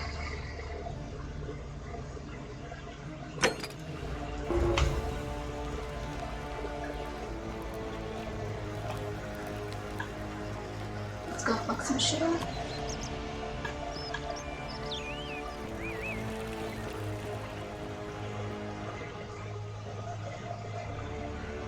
Gladiolus isn't the name's to me. Shit. That's not what I wanted. What? You want? Whatever. Okay. Let's go ahead. What up, bitch? Thank you. Thank you. Demetrius doesn't usually let anyone in here without a hefty tribute, so you must have been desperate to see me. Well, what do you want? Are you insane? You barge into my villa, uninvited, and then make outrageous demands? Why would I withdraw from an election I'm bound to win?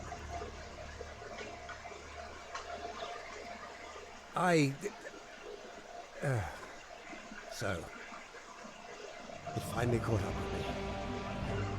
I suppose that makes you, what, one of Nero's assassins? Maybe. So, you're not going to kill me?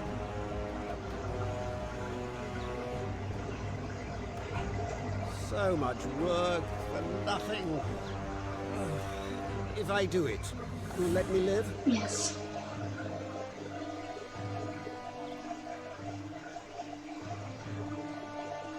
Fine. Ruling this cesspit of a city would have been beneath me anyway. I'll have Domitius notify the priestess of my withdrawal. There. You got what you wanted. Now, please. Hurry up.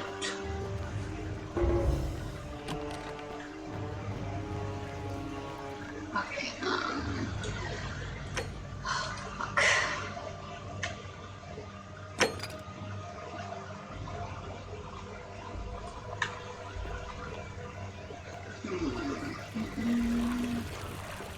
So I need to steal something real quick.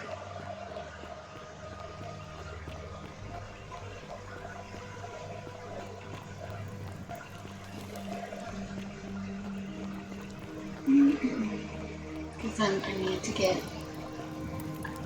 What's the name? Cerberus lifts his triple head. Go get yourself. The many shall suffer for the sins of the one. Motherfucker.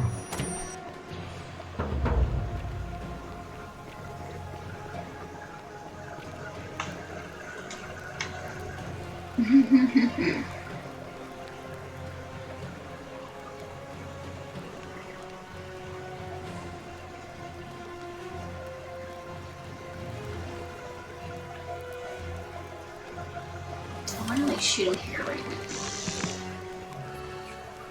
That'll work. Oops.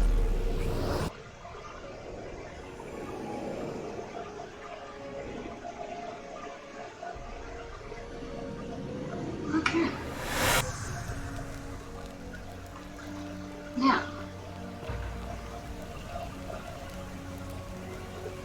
Salve, friend. Oh, sounds serious. I'm listening. Yulia? Oh no. All right, I can do that.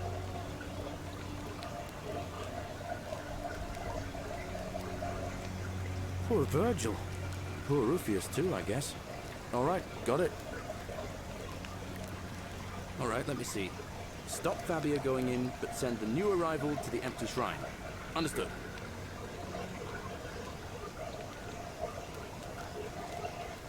What? Are you... You're serious, aren't you? I doubt Domitius will let me talk to him, but I'll make sure he passes on the message. I'll go, but once I'm done, I'll need you to tell me how you know all of this. Okay, hold on. 1 second. Make sure that we...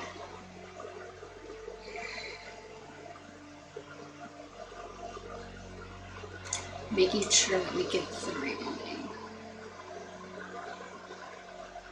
Oops.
Not a good time, friend. I will meet you up.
Inventory.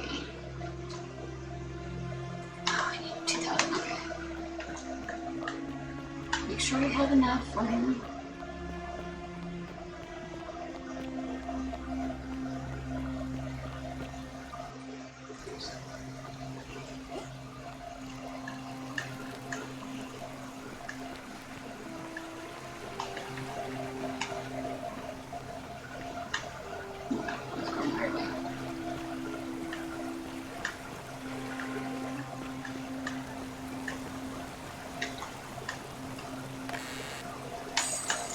So now I have enough. And let me take that back up. To make sure he doesn't jump.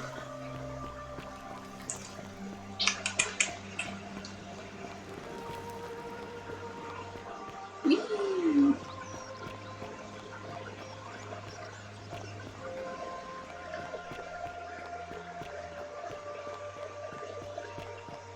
Thank you, Galerius. You're a good man. But I'll be sure to do that.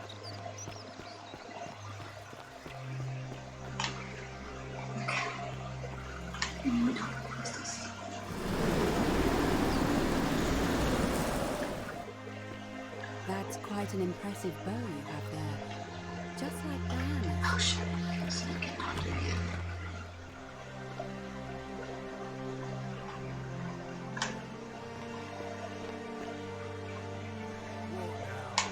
I have a message from Malleolus. Yeah? Who's it from? The Emperor. He knows Malleolus's real name is Quinctius, thanks to Claudia, and demands he withdraw from the election and release Ulpius and Iulia immediately. Are you out of your mind, farm boy? Domitius, that's enough. What? You're not going to listen to this dolt, are you? Galerius, all right, I'll withdraw, and Ulpius and Julia are free. I trust our business is concluded. Yes, that ought to do it. I guess I'll go and tell Ulpius the good news then.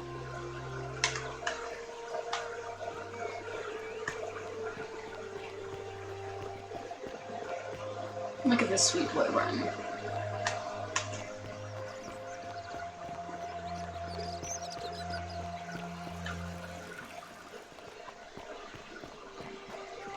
Good news, Ulpius. Malleolus has agreed to release you and Iulia from your debts. What? Are you messing with me? I wouldn't do that. You're both free. We're free. We're free. Thank you. It seems fortune smiles on us after all. I'd better go and pay a visit to Yulia immediately.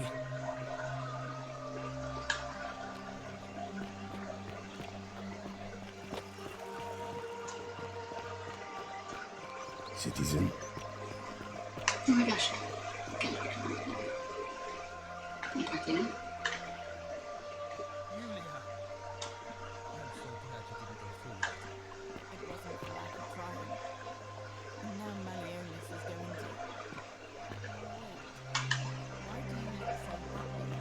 Welcome. Malleola's just released us and we never have to set foot in that villa again. What? How? Galerius arranged it somehow. Really? That's incredible. Oh, what a relief. I don't know what to say. You don't need to say anything. Just rest up, get your strength back, and we'll celebrate properly when you're ready. I will. Thank you, Ulpius. Welcome.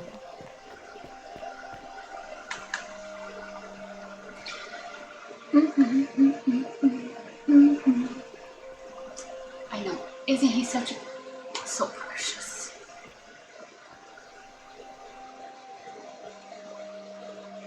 Don't believe a word they tell you.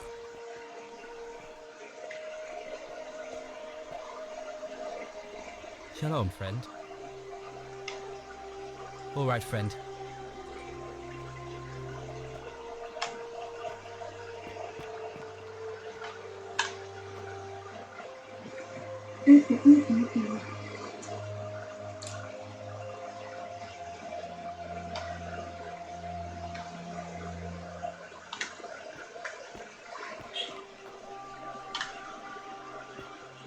Okay, so I have to get him elected so he'll release the Dewey in the cell so I can get the last plaque. But unfortunately, doing so, he ends up breaking the golden rule, so I'll have to do it one more time, and then we'll get the get even.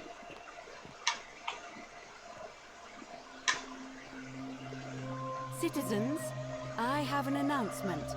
Malleolus has withdrawn his candidacy from today's election. Unless any new challengers are nominated by nightfall, Sentius will be re-elected magistrate by default. Actually, I'd like to nominate myself, if that's all right.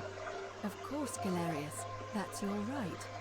Citizens, the election will proceed. Salve again, friend. I went and did as you asked, and it worked. How is it possible that you've just arrived here and you already know everyone and exactly what's about to happen to them? Oh, come on. I just did as you asked.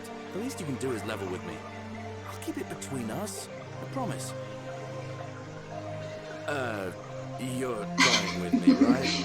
You asked and I tell you. You're not kidding, are you? That's the only way you could have known. You're a bit like... Oh, what was his name? Sisyphus. Yeah, that's the one. Old King Sisyphus. Sisyphus was a Greek king a long time ago. For daring to think he could outsmart the gods, he was given a terrible punishment. He was forced to push a great boulder up to the top of a hill. Only, just as it reached the top, it would roll all the way back down to the bottom, forcing him to start over and over and over again, for all eternity. Just like you. Actually, now that I think about it, there are a bunch of old stories about the gods punishing people by making them do the same futile task over and over. Tantalus was made to grasp at fruit on a tree he could never quite reach. The Pleiades had to keep fetching water in a sieve. Oh, and Ixion was strapped to a wheel going round and round forever. But, on the bright side, at least you're not stuck in the underworld like they all were. Anyway, I don't know which god you managed to upset to get yourself into this position, friend, but you seem all right to me. So, I'll tell you what, I'll keep doing whatever I can to help you. And you just focus on finding a way to break the cycle you're in. Oh, and I'm in the running for magistrate. Feeling kind of nervous, but I'm hoping it'll all be worth it when I order Dooley's release. I just hope I'll have the votes I need. Oh, that's kind of you to say. Now, I'm going to keep your secret. Although, it's not as if I'll remember this next time we talk anyway, right? Oh, and So if our precious. conversations ever start to annoy you, just tell me you're busy. I know when I'm not wanted. May fortune smile on you, friend. I will make conversations for you. A new face. Are Okay, they? maybe.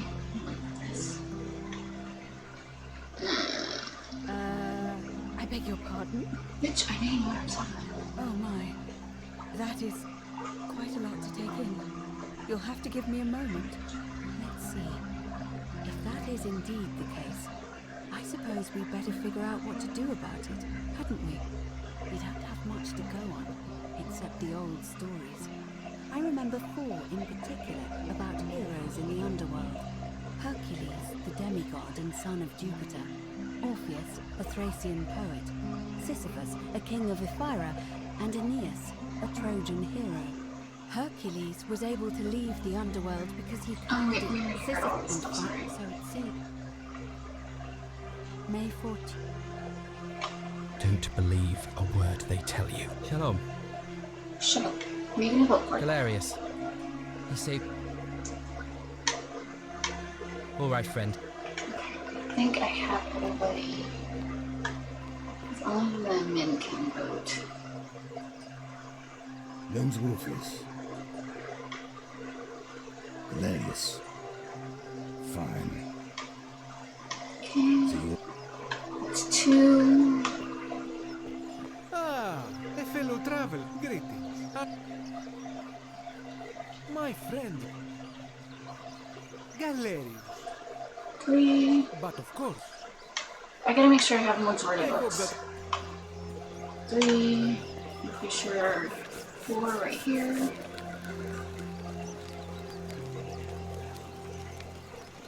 Ah, and I hear we... Galerius. 5. Alright. All these boys are so precious, except for this asshole over here. Fuck this bitch. Like, stab him in the face. Yeah. Hey, Virgil, how much would you want to make me a bow? For the last time, Dacius, I'm not making you a bow. But why? You know why. But how am I going to defend myself against someone else with a weapon? There are no other weapons in the city. We all went along with the magistrate's weapons ban, so it wouldn't be an issue. That's why I've got to get in first before someone else beats me to it. This bitch. Hello there, friend. May I...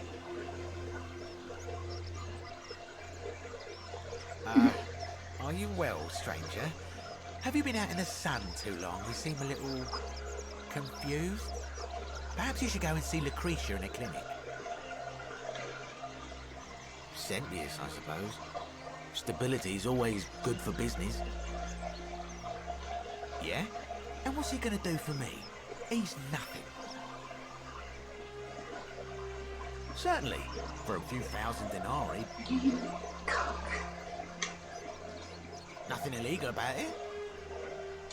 Well, that's a shame. Very well. How much do I have? How much does this bitch want? Okay, he wants a lot. Okay, so Cynthia's, that's 1, 2, 3, 4. That's 1, 2, because this Legion is gonna pick. No. Those 2 are not gonna be in there. I wonder if he'll vote. I don't think they're gonna be in there. Okay, so I think I'm pretty good. Let's get this. Ave again. Did you find what It must be completed by... It'll be between... Why do you... As I said, I'm planning to hold it before dusk. But I suppose I could hold it sooner, if there's a good reason. As you wish.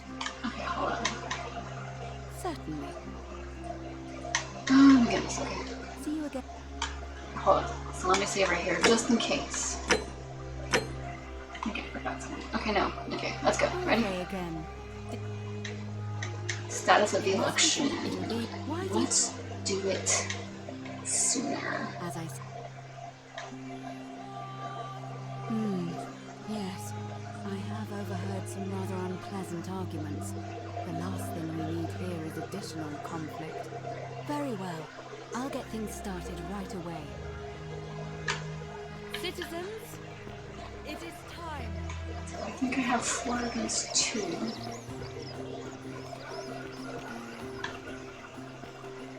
Let me let this. Hello? Oops. Hello? Do you like it? It's shiny, innit? It makes me happy just looking at it. But if I gave it to you, then I wouldn't have it anymore, and I'd be sad. But it's mine, and I really like it. I want to keep it. Well, if you get me out of here, then I wouldn't need it anymore because I'd already be happy. Then you could have it, and you'd be happy too. Chris. Like, hilarious. Yeah. Bye-bye.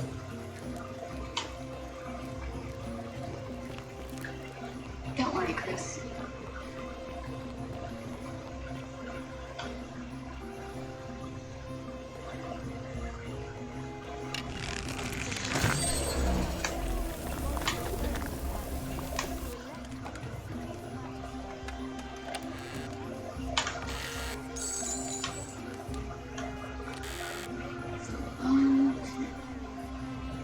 So 4 against it, so yeah, we're gonna fight a ball from here. Just go down, bitch. Of course. As I say your name, or your vote. I'll start with you, Horatius. Sentius, of course. Georgius. Galerius. He saved the life of my dear friend Fabia. Dacius. Sentius. Virgil. The man who put a stop to the threats I've been receiving. Galerius. Ulpius. Galerius, the man who saved my life. Rufius. The man who treated my rheumatism. Valerius. Citizens, you have made your decision. Your new magistrate is Gallus Galerius Helva. What? It has been decided. Magistrate, Serves you right, bitch. Would you like to make a brief address? I just want to say, this isn't something I ever wanted. Now that you put your trust in me, I'm going to do everything I can not to let you down. I'll need some time to put together a list of the changes I want to make around here. But I promise you, there will be changes. My first order is that Dooley is to be freed. Horatius, release him from his cell immediately. Please. Wait, do I need to say please? I suppose not. That's it. You can all get on with your day. Nothing else to see here. Move along. Okay, great.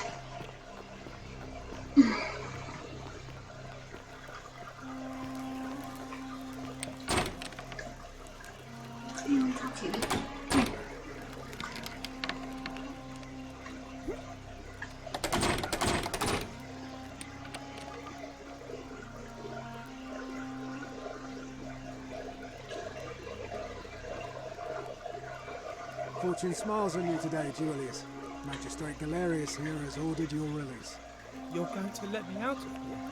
I'm sorry it took so long, my friend. And it wouldn't have happened at all if it wasn't for a newcomer. So be sure to offer your thanks when you can. I will. I will. Thank you, Galerius. I'm so happy. I'd love to stay and chat, but I've got a lot of work ahead of me. Why don't you go to the baths? Then tell Georgius I said you could have some new clothes. Then I want you to go home and rest. I'll speak with you soon, Dooley.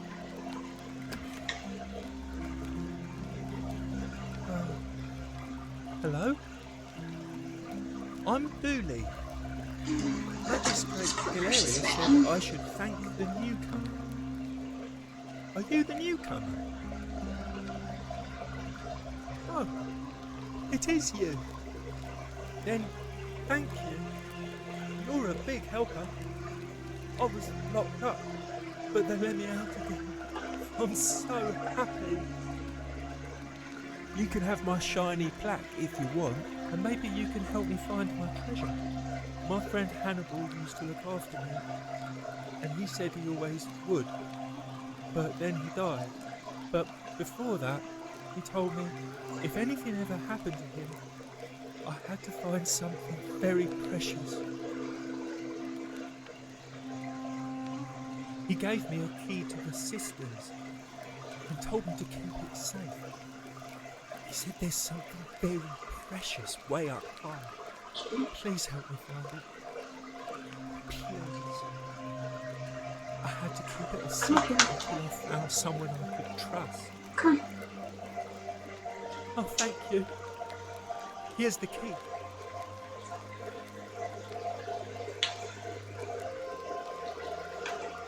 Hope you find it. In the cisterns, way up high, Hannibal said.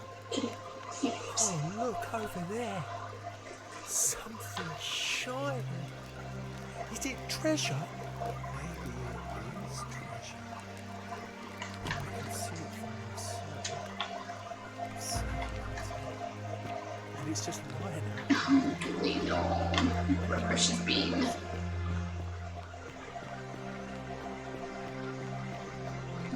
Yes, all the way back to the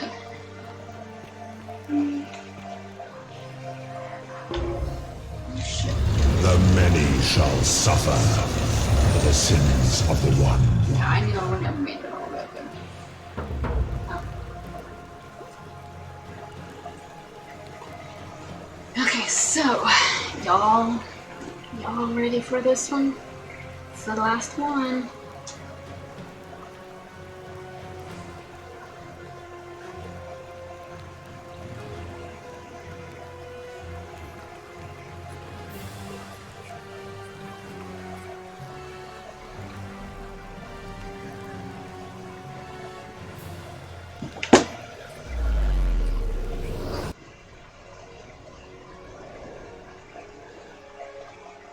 Yeah, we did. Yeah, you weren't here when I got the Egyptian one and then the mystery one.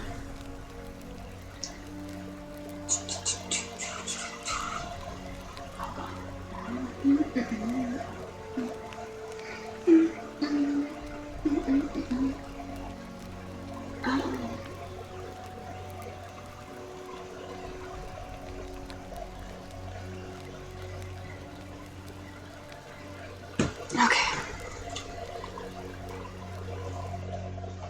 Just in case I fuck up, because sometimes it happens. Is everybody ready? Is everybody ready?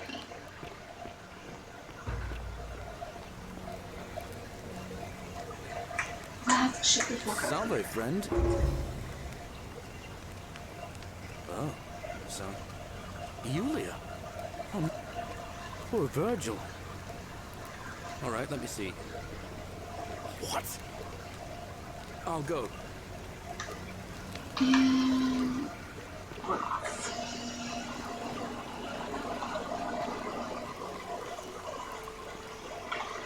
Well, Chris, get ready, okay?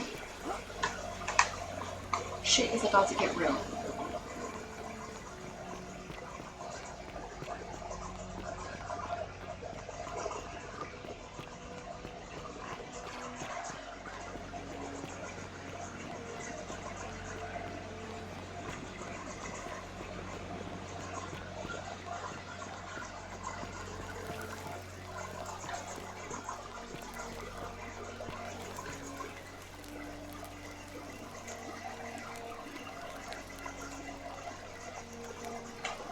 Okay.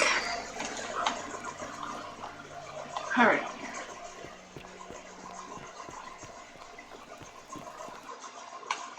Save again.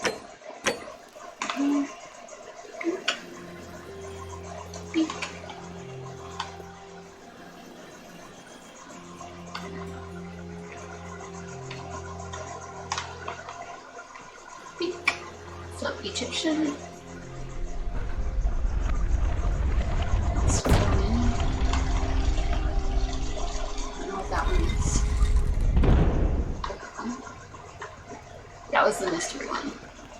Okay, everybody, we're all ready.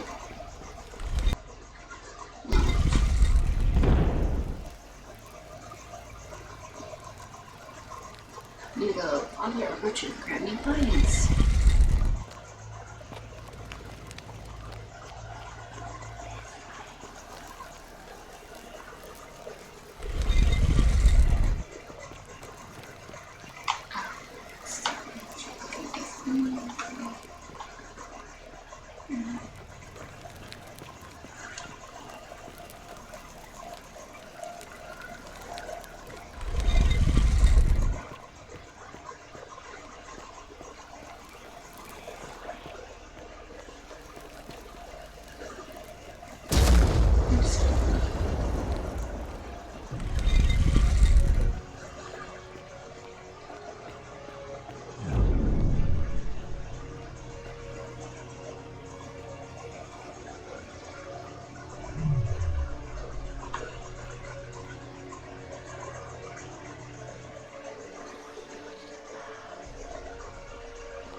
And here you are.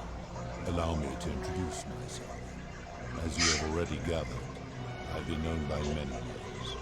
Nergal to the Sumerians, Osiris to the Egyptians, Hades to the Greeks, and Pluto to the Romans.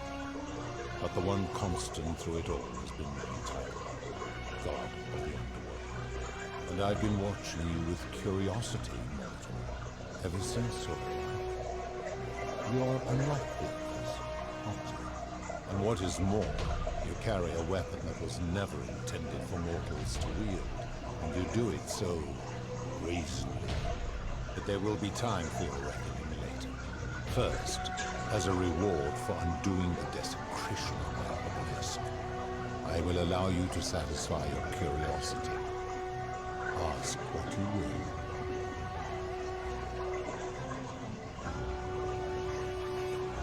My story is many thousands of years long. You will need to be more specific. What do you wish to know? My kin and I all adopted this form long ago, so that we might better understand and communicate with your kind. In time, we grew fond of the sensory delights it affords: desire, joy, ecstasy, even rage and sorrow, while in quiet taste can be addictive. This is my beloved.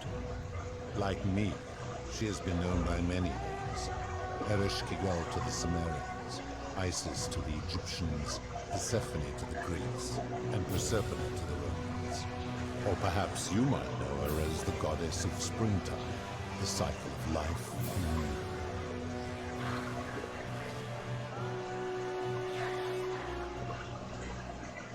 Your gaze lingers too long. That is my servant.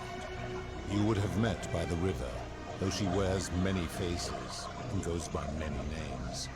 Kumutubal to the Sumerians, Kirti to the Egyptians, Charon to the Greeks, and Charon to the Romans. Her role is to ferry souls between the mortal world and this world, and to make their transition as seamless as possible. For that, she earned herself the infamous, if erroneous, moniker, the Feminine. You will talk more later. For now, ask your questions. No. Long ago I swore to Persephone that I would remain in this form for as long as we remained among your kind. I must honor you. What? It is a matter of perspective. God is a label I was given by you mortals, not one I gave myself. Your ancestors revered me because to them, my knowledge and technology Yes, made me Lancelot. intensely powerful, just as you might seem so to Not the one in black, the But other one despite next to that, me. there are rules even I must obey. Okay, let's talk about something else. As you wish. It has come to be known simply as the Underworld. I figured you guys would want to know everything. Because of the wager I made long ago. That is a long story. one that began over 3,000 years ago and continues to this day. You see, long ago, my kin and I set out from our home on Elysium to search for other forms of life among the stars. We discovered your planet and witnessed your kind evolving from primates into something lawless and barbaric. You all but destroyed yourselves, your 2 short lives being extinguished by violence and ignorance and disease. Yet Proserpina saw raw potential in you, and persuaded the rest of us it would be squandered without our intervention and stewardship. So we revealed ourselves to your people in a place called Sumer. We offered guidance in agriculture, toolcraft, and law, and you called us gods. For a time you flourished, but soon you were too many for us to oversee. And as you spread from that cradle of civilization, I saw something disturbing. We had sown the seeds of dependency and confusion, and soon you returned to your old ways of violence and ignorance, this time in our name. My kin had seen enough, and gave up on your kind, condemning you as barbaric and chaotic, scarcely more than idiots.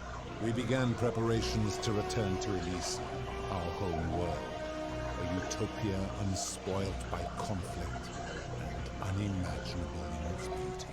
But my Proserpina could not bear to abandon your kind without guidance, and knowing it would force the rest of us to leave her behind, she made an extraordinary sacrifice. She gave up her immortality to descend permanently to the ranks of humankind. And so she began her inescapable trajectory toward death. Horrified, I acted swiftly. I placed her in suspended animation in a deep frozen sleep to prevent age and sickness from claiming her. And then I pleaded with Proserpina's father, who the Romans called Jupiter, to bring her with us to Elysium. It was and is my hope that once there, we might one day learn to undo what she has done to herself. But he refused.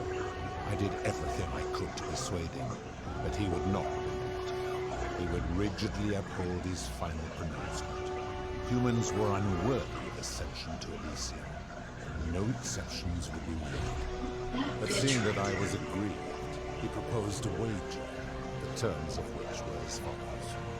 If even one human city could prove itself capable of living without sin for a single year, then Proserpina and all of humanity would be permitted to join us in Elysium.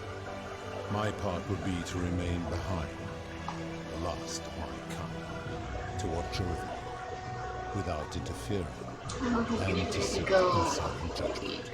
And so my reward has been to languish here, enduring a 3,000-year winter, waiting for the day your kind proves itself worthy of her life, so that I might take her with me to Elysium and unthaw my goddess of splendor. And here I am, after all this time, still waiting. I will be right back. There were also gods who, like me, have been known by many names, but perhaps you knew them by their Roman names. Our leader, Jupiter, as well as Neptune, Saturn, Juno, Minerva, Mars, Venus, Apollo, Diana, Vulcan, Vesta, Ceres, and of course, my beloved Proserpina.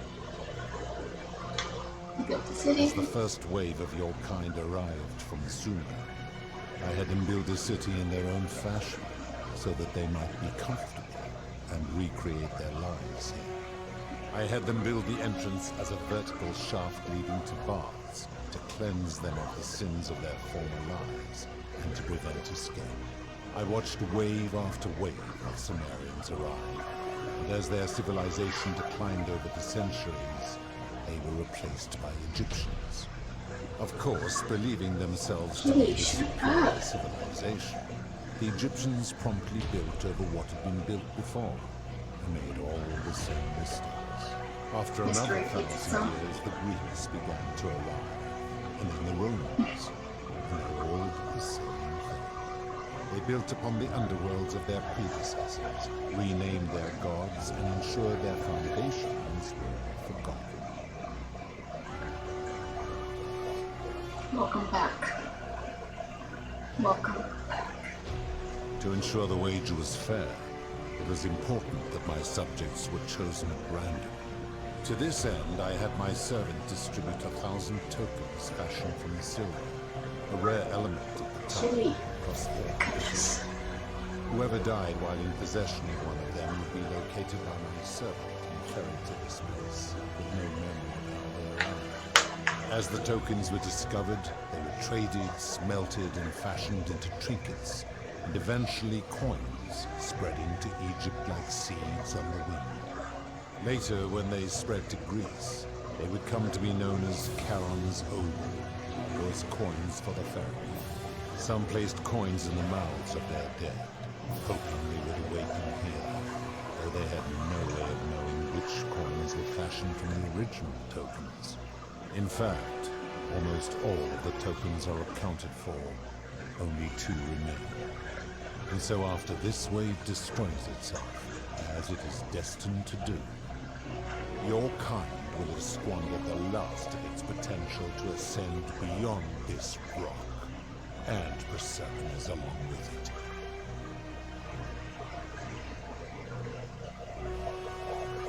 It is a regrettable story. One of the first men who came to this place was a king of Sumer, a troublemaker. To be rid of him, I returned him to his people, on the condition that my servant erased his memories of this place. But the erasure did not take completely, and he told stories of this place as if describing memories of a dream. His tales were committed to writing, which came to be known as the Epic of Gilgamesh, and his words were twisted and distorted over generations. Later, the Egyptians would adapt Sumer stories of the underworld, making them wildly intricate and labyrinthine. Their Book of the Dead and Book of Gates bore less and less resemblance to this place, and their Did you really just say beyond? Then, when the Greeks began to arrive, they proved far more cunning, and in a series of incidents that will not be repeated, 5 of them escaped. A warrior named Heracles, 2 kings named Sisyphus and Theseus, a poet named Orpheus, and a Trojan named Aeneas. They each told embellished tales of this place, how to get here, and how to escape. And so from Sumer to Egypt, Greece to Rome, your kind has always told each other stories about this place, though each story contained only a seed of truth. Of course, that is merely the name your people have given to it, but yes, it is my doing.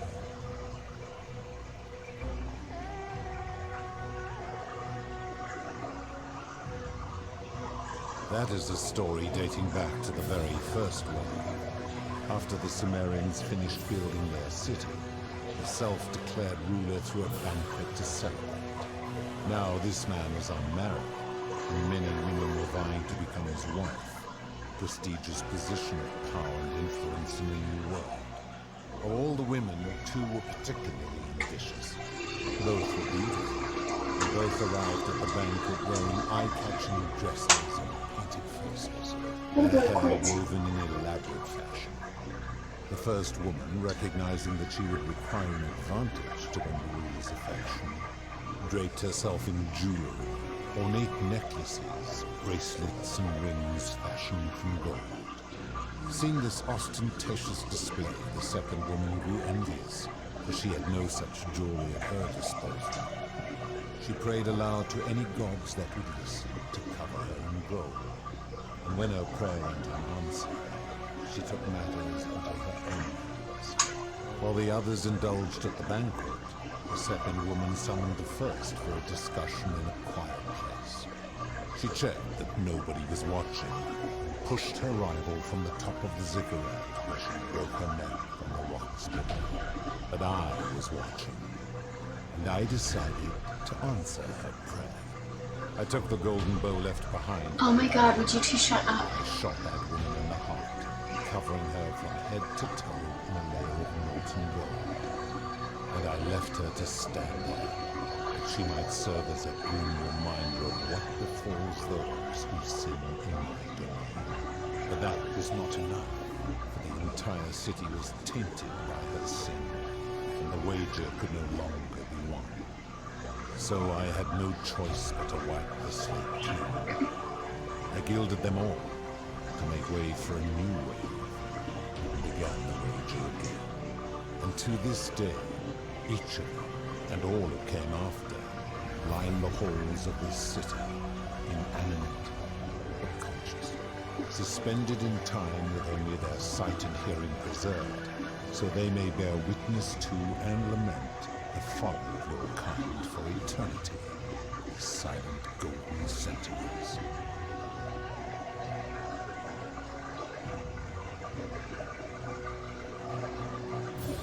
I give your kind a second chance at life, as well as ample warning about my law. And when you disobey, and you always disobey, you force my hand, bringing terrible suffering upon yourselves. And so you ask if I am the one destroying your lives. And I say, no, you destroy yourselves. I am merely the means by which you do it. When my kin departed, they left behind many relics which I inherited. A consolation prize of sorts. The golden bow originally belonged to one of my kin, who the Romans called Diana. As my collection of golden statues grew, I chose the most ferocious among them, and equipped them each with a duplicate of her bow, and tasked them with hunting down the Forsaken at my behest. They became known simply as Furies. I've always considered that the cornerstone of morality is the ability to determine right from wrong on one's own. No attempt to lay out rules like your Code of Hammurabi or your 12 Tables of the Roman Republic can ever cover all possible scenarios. This should come as no surprise to you, since the core principle has been expressed in many forms by many of your civilizations. The Egyptians made a rudimentary attempt with do to the doer to make him do. The Greeks refined it with avoid doing what you would blame others for doing. The Roman Stoics added, treat your inferior as you would wish your superior to treat you. Even the so-called cultists hiding among you often say, do unto others as you would have them do unto you. It is the simplest of concepts, and each one of you is born with the faculties required to apply it to any situation. Yet none of the peoples who expressed this rule were able to uphold it. Curious, is it not?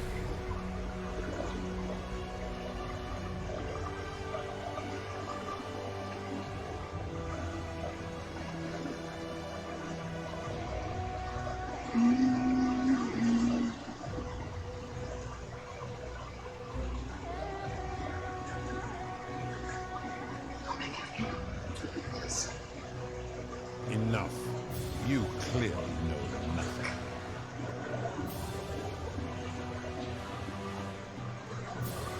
Do you plan to speak in sweeping generalizations, or are you going to give me an example? I have seen no such thing, but in any case, taking one's own life is a self-directed act. It is not one that is done to others, however they may be. I want some sour candy too. Therefore, it cannot be said that one who commits suicide has done anything unto others.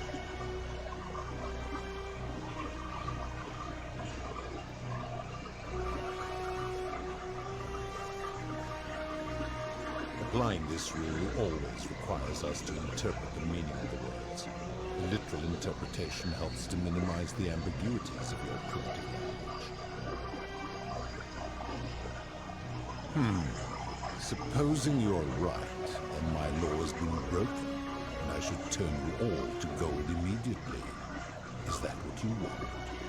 No. Now tell me, what other sins do you believe I have overlooked?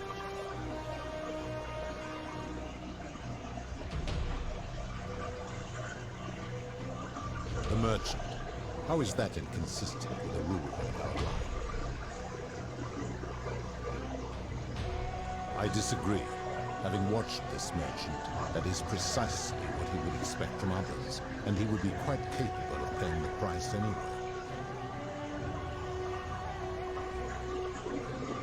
Applying this rule always requires speculation to some degree.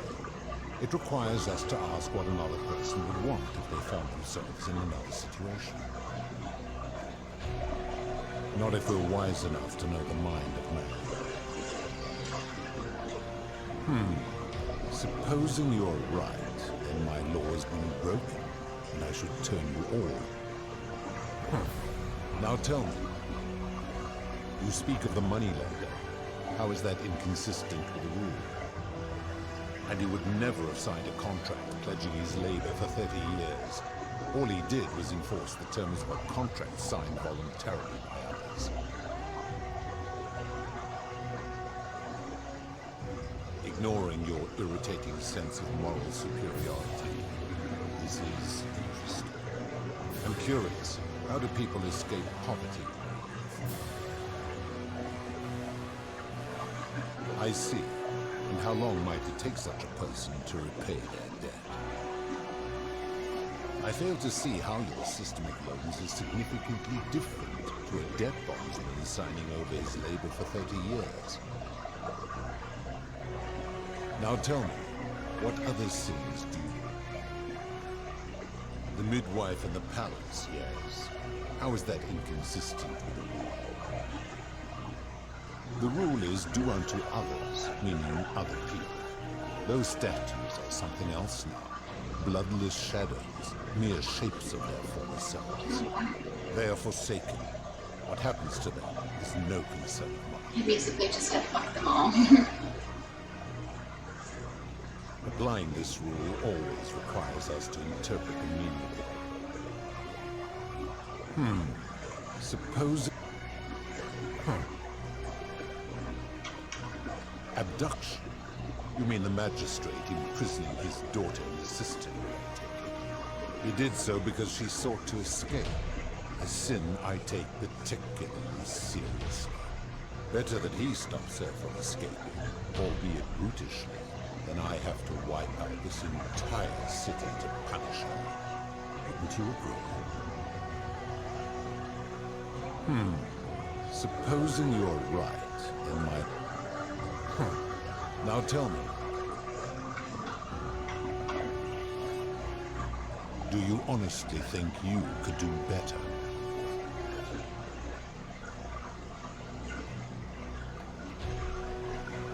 I should strike you down for that.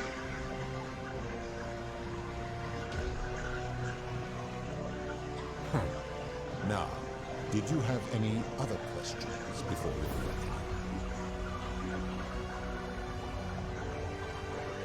I am able to commune with all the statues in the city.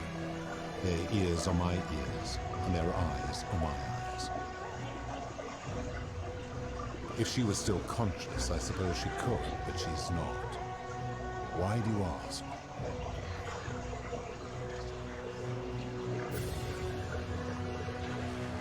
Then what an odd question.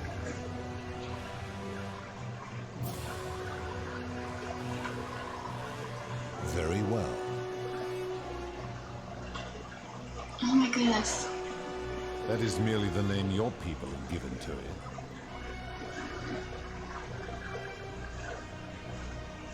Do you plan to speak in sweeping? Do you on? Then you are a fool. Now, did you have any... Oh my fucking god, how did I... Very well. Did I fuck up? My store... Oops. Sorry. As you... Good.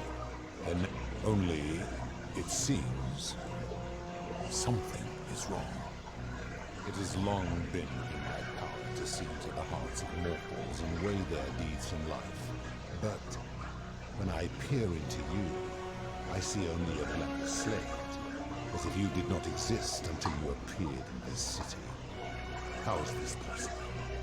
Carol, where did you find this one? I do not remember ferrying you How did you come here? You would have us believe that my servant merely forgot bringing you here. Possibly.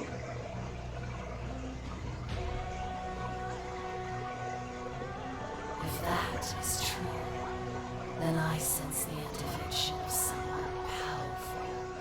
How did you come to be in this time, Amanda? Who brought you here? You cannot know. I do not know. My kin departed long ago, and Proserpine has slumbered for 3,000 years.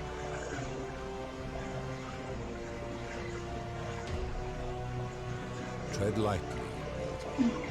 Enough of this. It seems I will need to put your record on hold. And answer this. Why have you come here? What is it you seek?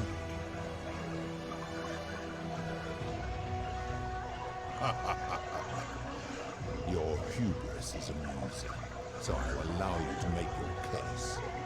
But I warn you, if you anger me or waste my time with lies or wrong-headed arguments, you face death. So, tell me, why should I put an end to the so-called Golden Rule?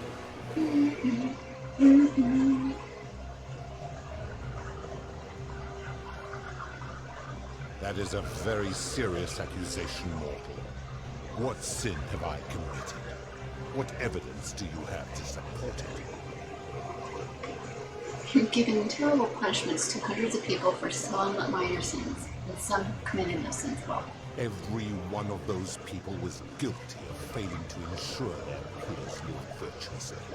They failed collectively, and so they were punished collectively. The Romans understand this, as did the Greeks before them.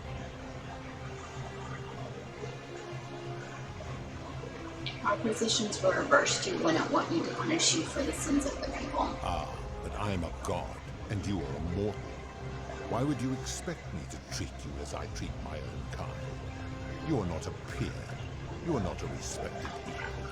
Let me ask you this. Do you treat insects as you wish to be treated? Do you care for their well-being as you would your fellow man? Do you ensure they have food and shelter and protection from predators? Do you give them rights? Yeah, like you too. Of course not, because that would be absurd, just as it would be absurd for me to treat your kind as equals. Your kind and mine can't be so different given that you're in love with one. My love for her does not mean I am not superior, now that she is mortal. What makes your kind superior to mine? Where to begin? Our lifespans exceed yours by thousands of years, in which time we accumulate vast wisdom and a mastery of technology you cannot begin to imagine. Why does wisdom and technology make you superior? Because that is the source of our power over you. Is it? So you think you're not obliged to treat us fairly because you're more powerful than us? You could say that. What was the Roman Stoic said? Treat your inferior as you would wish your superior to treat you. My kin have no superiors. But didn't you say Jupiter was your leader? There's a hierarchy within your kin. That is true. Go on.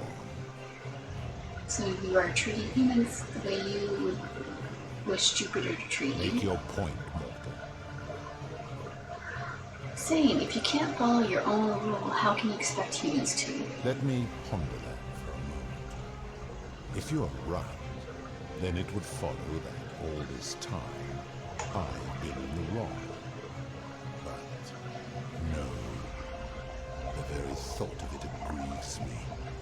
How can I accept your argument when doing so would make me a tyrant and a monster?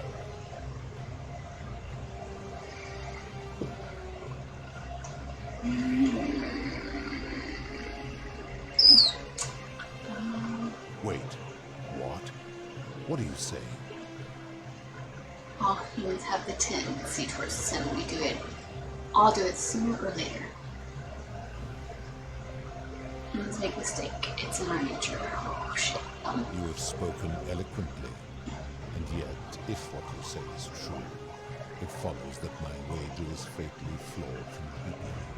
But that would mean Jupiter, Persephon's father, who knew more about you than anyone, proposed a wager I could never win. Why would he do that?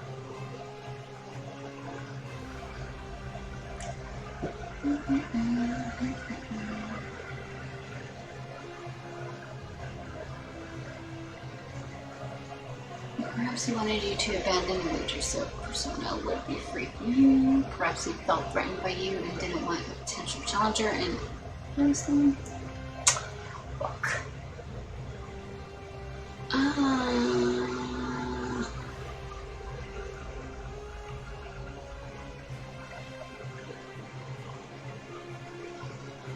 Perhaps. But if that was so, surely I would have sensed his deception.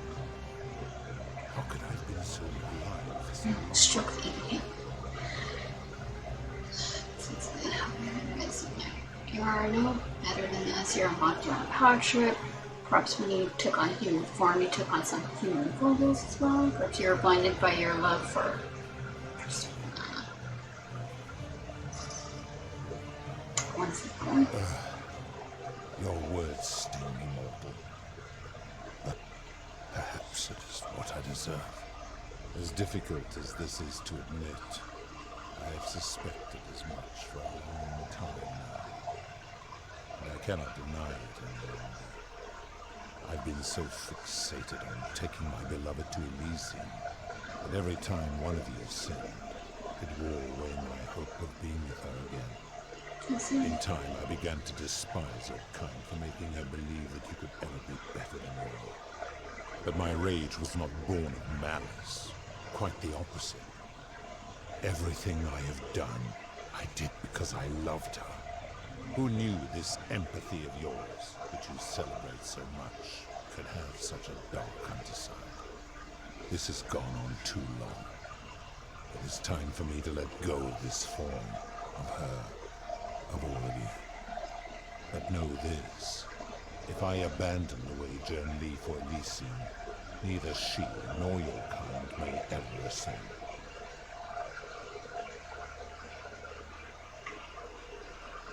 Because doing so would violate the rules of my sacred agreement with Jupiter, and you would receive a hostile reception. The best I can do is return you to the land of the living. I will have Charon make arrangements to ferry the others. But as for you, be aware you will be separated from the rest.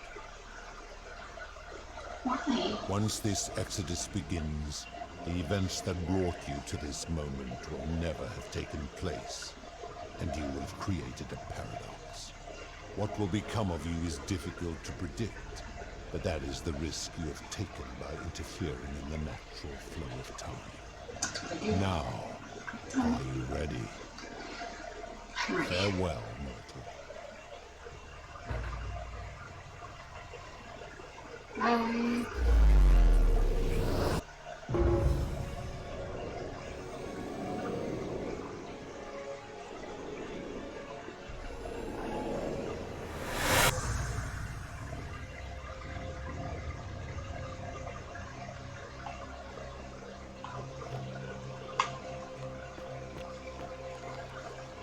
Oh.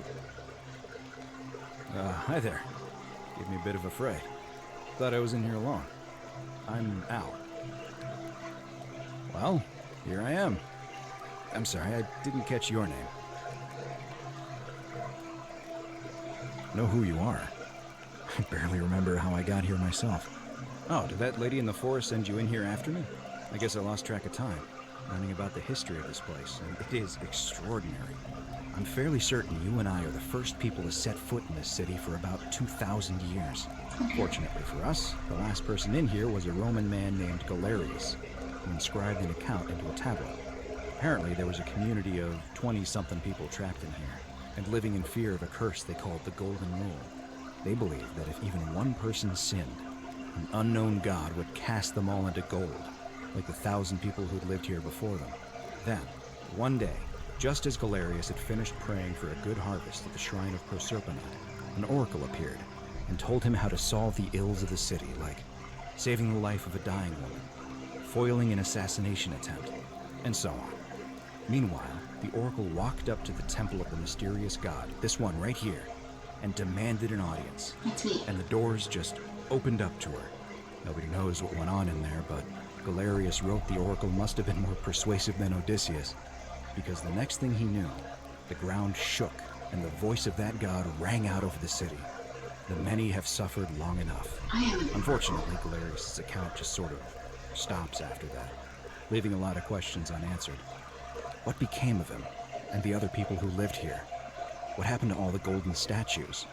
And did this mysterious oracle single-handedly undo the curse that had terrorized people for hundreds of years? These Romans are crazy. What? Oh, I see. Right there, I thought you were serious. Anyway, I think I found a way out through the aqueduct that brought water into the city. Follow me. Let's go, Al. Let's get the fuck out of here. Okay, so with the last, the one ending that I showed you, this is where we would have ended up coming out of. So it's pretty much the same.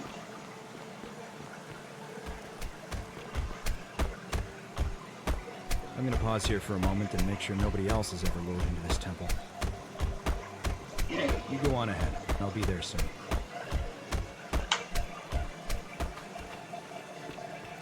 Oh, Karen. I'm coming for you, Karen.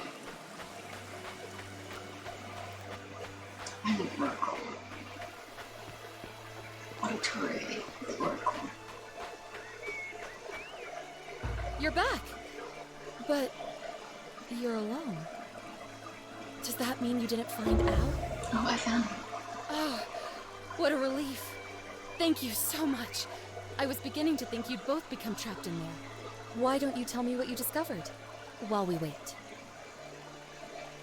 I discovered you are not who you said you were. I remember meeting you 2,000 years ago. Ah, I see. I thought you might. Well, now you know. I suppose you have questions. Yes, I do. Who are you? You can just call me Carol, if you like. I'm sorry I was not completely honest with you when we first met. I do not enjoy deceiving people. Believe me, I do not. But I have learned, from 5,000 years of experience, that most people find comfort in familiarity, in gradual change, and coming to see the truth in their own time. That you died, of course. You were dead when I brought you here. My role, as the servant of the god of the underworld, has always been to assist the chosen to cross the threshold from the land of the living The redeemed still don't work, especially the sound ones. Usually, when people do not remember how they died, it is because they suffered a terrible trauma. Most souls would rather not remember. Ask yourself honestly, do you really want to know? Do you guys want to know? Yes, let's know. As you wish. You were murdered. You were exploring an old tomb when you discovered a cache of forgotten relics, including 2 silver coins of ancient origin. Unfortunately, as you emerged into daylight, you were set upon by 2 thieves. A nearby hiker saw the scuffle break out and leapt to your aid, trying to help you recover your That would have been Al. You both fought bravely, but your assailants were armed, and you were not. There was nothing you or your ally could have done. He died instantly at the scene, and you followed a few hours later. That man's name was Al Work. You were each in possession of a sacred coin, called Karen's Opal by some. And so it was my duty to bring you here. Hey, listen! It means I am now bereft of purpose. There is nobody else to ferry here. Nobody to keep you company. After 5,000 years, the underworld has finally run its course.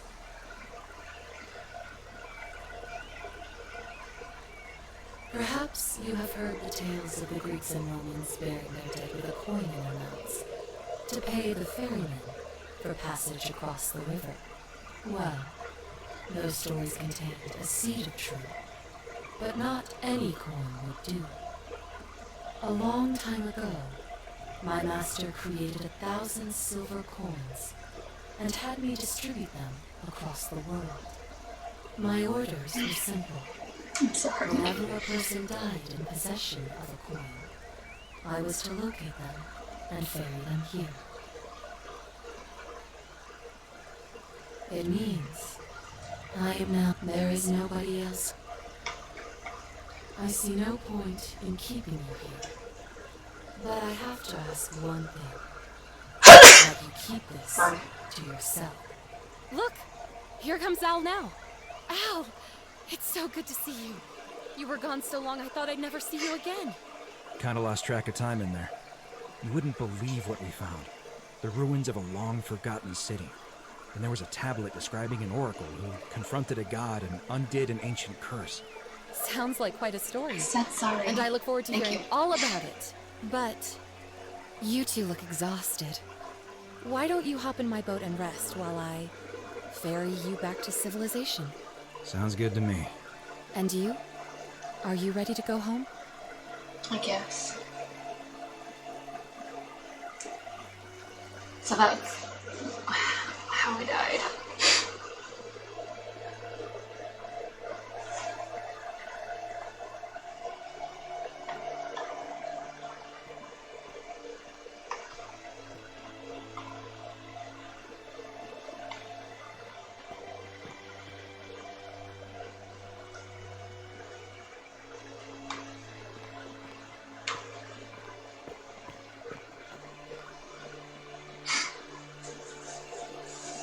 Hey, you made it. It's great to see you again. I read your book, and what the critics said about it. I guess they weren't ready for your theories about the underworld.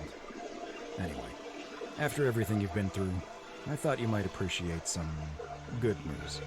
So after we got back to the real world, I started doing some research into the people mentioned in Galerius' tablet. And I found something strange. I'm sorry I've been so cryptic. I've been dying to tell you, I just really wanted you to see this for yourself. Why don't you head on down there? I'll catch up with you at the other end. Okay, boo.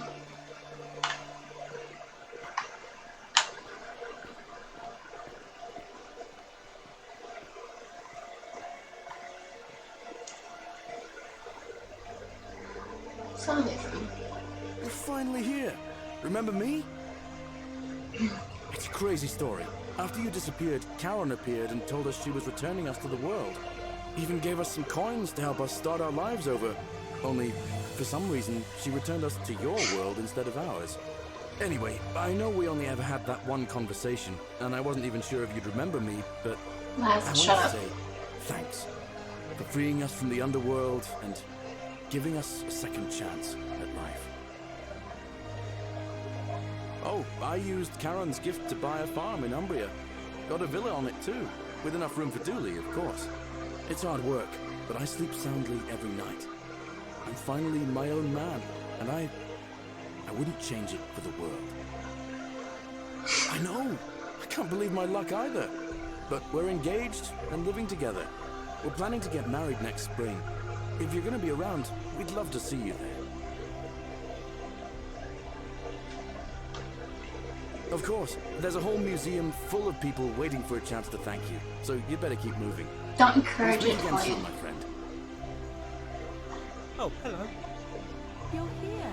It's lovely to finally meet you. Galerius told me all about you.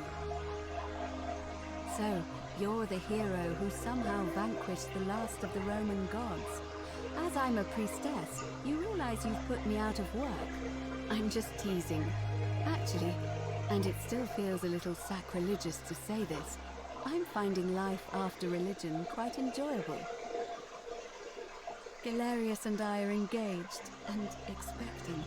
We've just bought a lovely villa in the countryside with room for a large family, and Dooley too, of course. It feels like the world has just opened up for us.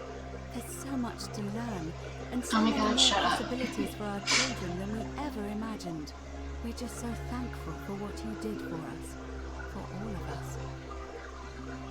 Oh, it's sweet of you to ask. She recovered nicely.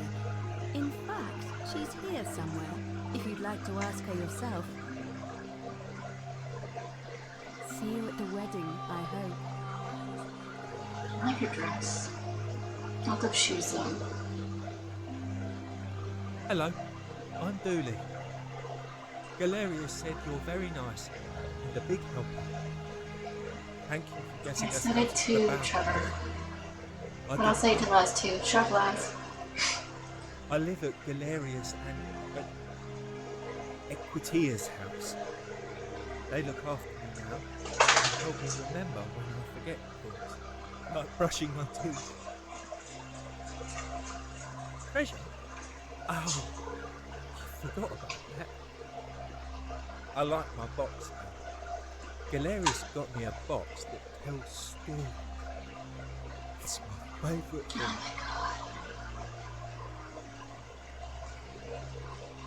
Oh my god. Bye-bye. There she is.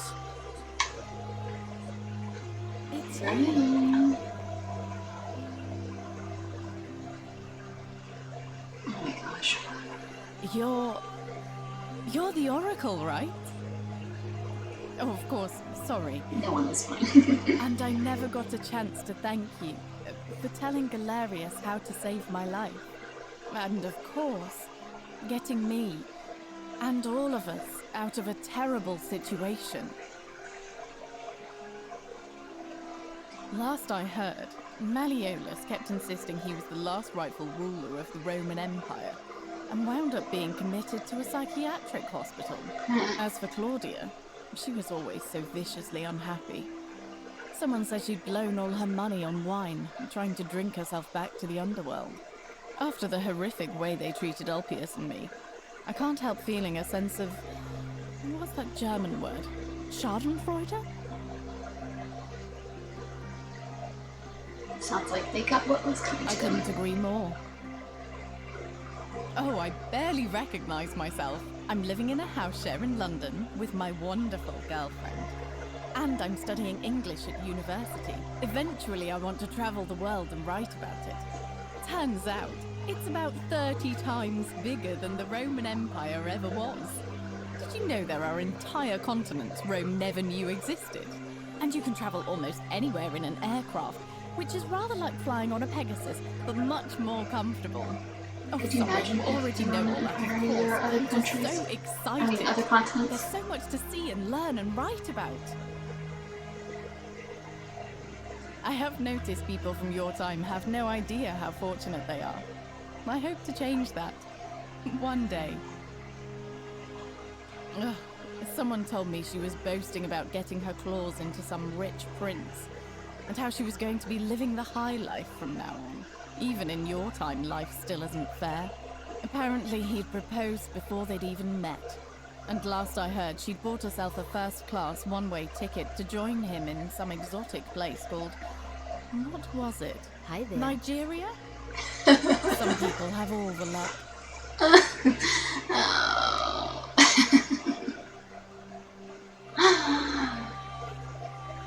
Everybody got that joke right. Nigerian prince. Well, you are the Oracle, so I suppose I'll take your word for it. Huh. I feel better already. Thank you. You too! If you're ever in London, let me know. We can go to bars and drink wine and listen to the stories of the 9 million people who live there. I hope so. Sorry, we're gonna talk to everybody here.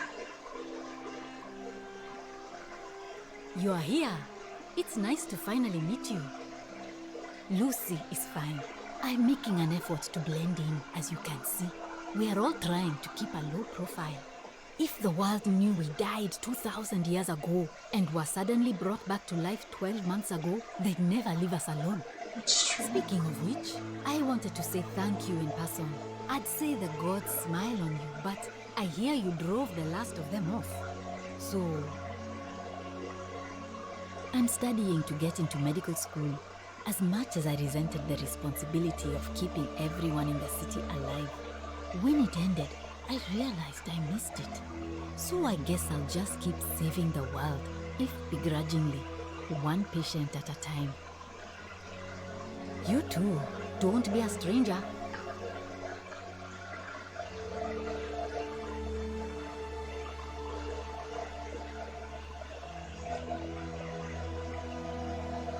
Of course Hi there, I'm Horatius. I understand we have you to thank for giving us a second chance at life, and reuniting Scintilla with us as well. So, thank you. He's not my... Oh, I see what you did there. Good one. He had more trouble adapting than most. He got himself disqualified from the UFC, so he started some kind of underground blood sport tournament that we had in Rome. Suppose it appealed to people's baser instincts.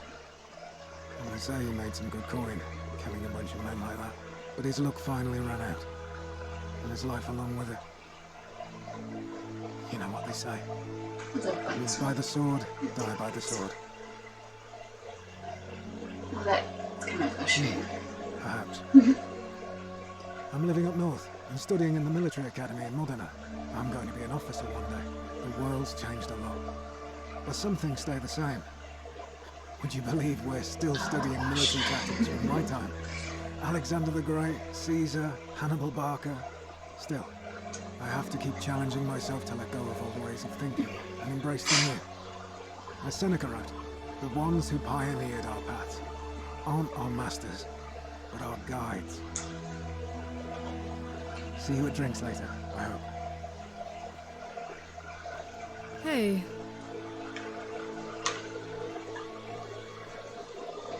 I take it you're the Oracle. Thanks for coming. Actually, I changed my name to Cynthia. I didn't want to be associated with Sentius after what happened. I'm not sure if you heard, but after you drove Pluto off, Proserpina emerged from the Great Temple. She knew right away what none of us had figured out about that psychopath. He'd been keeping my little sister locked up in the upper cistern all that time. But he's been dealt with. You know what? The important thing is, we'll never see him again. Anything I want. I'm a woman of means in a vast new world. I can go wherever and do whatever I please. Of course, I mostly just stay in my villa and have my servant Alexa summon things for me, because it's just awful out there. Barbarians everywhere. He's still there, all alone. The last golden statue in the underworld. Trapped in a metal shell, slowly losing his mind until the end of time. Bitch got what he Eternal deserved. torment. Just what he deserves, if you ask me.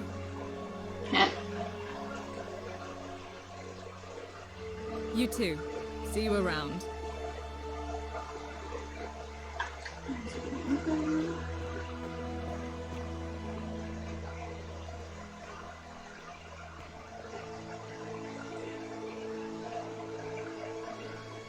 I take it you're the Oracle everybody's talking about. It's a pleasure to finally meet you. We have. I'm sorry, I don't remember. In any case, I'm Philip. I never thought I'd leave that cave, let alone the city. And now I'm living in the 21st century. What a time to be alive. And it seems I have your catabasis to thank for it. I'm working as a consultant to the Faculty of Classics at Cambridge University, helping fill the odd gap in their knowledge. Not that I need the money, but I do love being around enlightened minds again. My sincere thanks once again.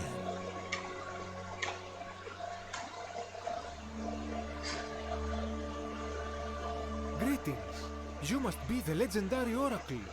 It is a sincere privilege to finally make your acquaintance. I am Georgius. I am told we have you to thank for freeing us from Hades, and for that, I am most grateful. I am reacquainting myself with Greece. It has changed so much over the last 2,000 years, I barely recognize it. This is at once heartbreaking and thrilling. Perhaps one day, once I have seen all of this new Greece and sampled her delights, I will settle down in Santorini in a villa overlooking the Aegean Sea. I hope you will join me there and regale me with the story of how you faced off against the fearsome god of the underworld and won. You too, my friend. You're the one we've been waiting for. I'm Fabia. I wanted to say thanks for sending Galerius to save my life. I don't know how you knew, but I would have been crushed by that shrine for sure. I'm just so happy to be here with you and everyone together again, even if it's just for one more night.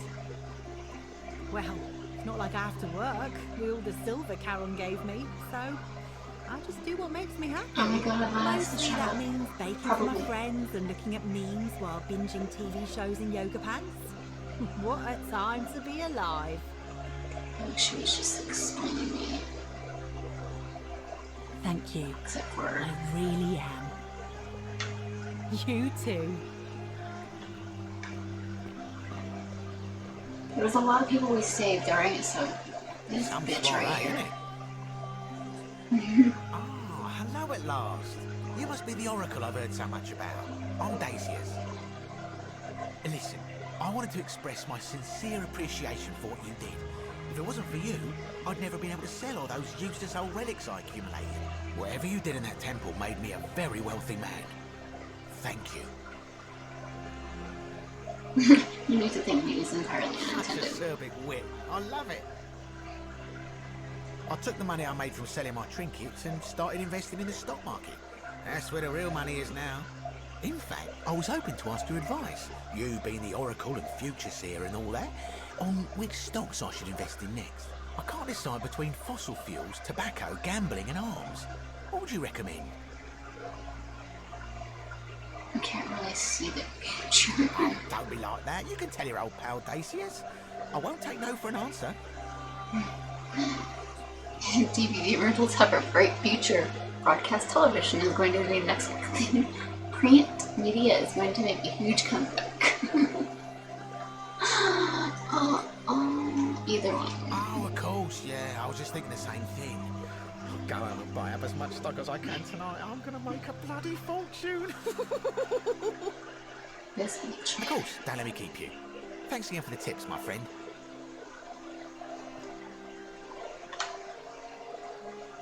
Good evening. Oh, hello. It's lovely to meet you. I've heard so much about you. I'm thankful that you're here. I was sure the person who drove off the last pagan god would have more important things to do than visit the likes of us. But thank you for coming and for saving our lives. What you did was extraordinary, and I'll never forget it. I'm living in Rome again, in a charming little flat by the Tiber, not far from my old place. Oh, and I'm training to be a crisis counselor. After you sent Galerius to persuade Ulpius not to take his own life, I was inspired. I just want to spend the rest of my life helping people, like you helped him. Thank you. That means a lot. Oh my goodness. And you. I'm gonna kill you guys. Greetings. Thank you for your kind words and for liberating us all. In all the time I was in the underworld, I never once imagined that I might end up in a place so much like Elysium. Ah, you remember that. I'm a little tired of Ovid, but that's all right. I have 2,000 years worth of poetry to catch up on now. I'm already up to the 19th century, and am quite enjoying the work of a fellow named Poe. I think I may have found a kindred spirit. Men have called me Oh my mad. god, you guys are But the awful. question is not yet settled whether madness is or is not the loftiest intelligence. I'm recovering. Octavia was kind enough to let me stay with her for a while. At least until I'm well enough to be independent again. And you. Farewell, friend. Okay, we're almost done.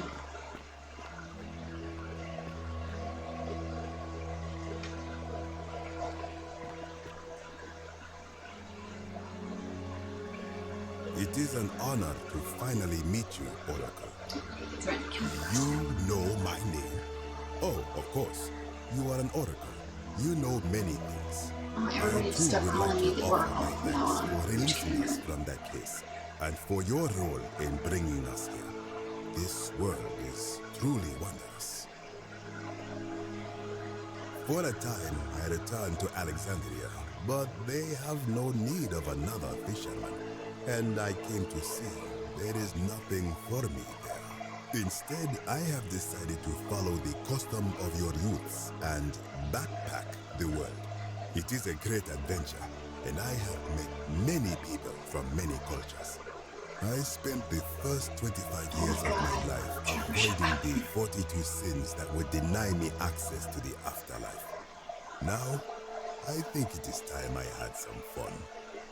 Oh my goodness. Indeed. Thank you, Oracle.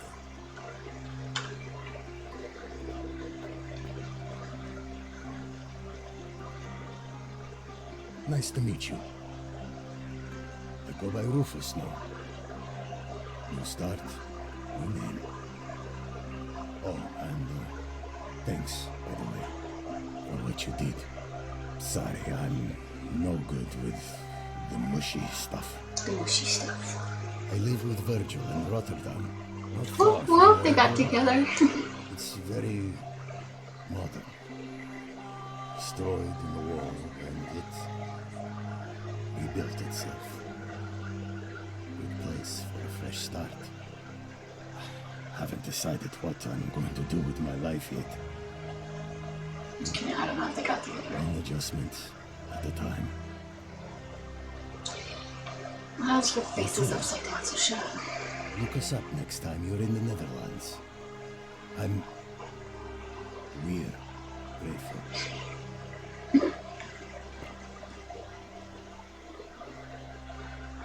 It's so nice to finally meet you. I've heard so much about you. I wanted to thank you personally for getting us out of there. And for helping Rufus come to terms with himself. He may come off a little gruff, but once you get past that, he's a lovely fellow. I'm studying to be an architect again, and living with Rufus in our beautiful flat in Rotterdam. Just down the river from Nijmegen, where I grew up. Of course, it's improved immensely since I was there last. Gleaming futuristic buildings and clean streets full of educated, accepting people. You natives of the 21st century have no idea how fortunate you are. You too, as Rufus said in his own laconic way. If you're ever in the Netherlands, we'd love to show you around. It's the least we could do. How did you get back into my chat?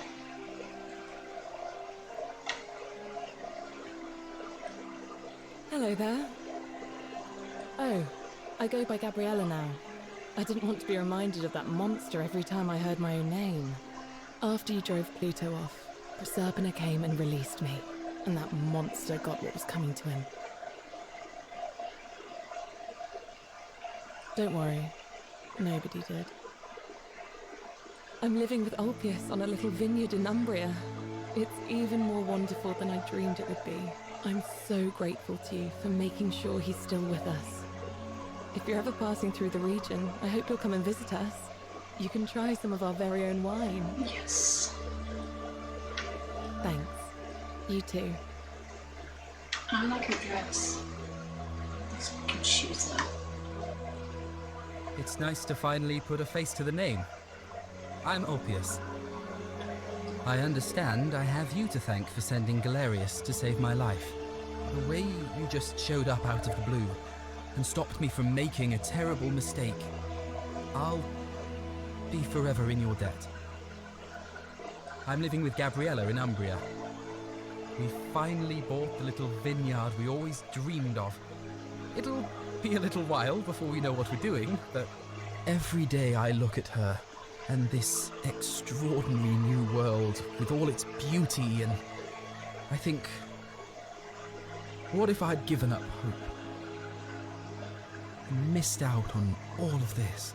So we're living each day to the fullest. And we end them all the same way, sitting together on our terrace with a glass of our wine, which the locals say is almost drinkable now, and watching the sunset over the rolling hillside. And I couldn't be happier. Wow, oh my gosh. Thank you. I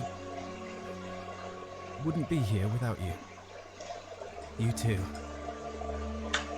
Okay.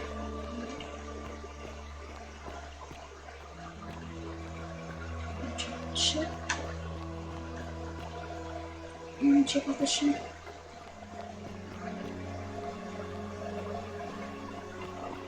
If anybody ever wants to take me on a date, take me to a museum. Just saying. Did you guys knock it off for the ears?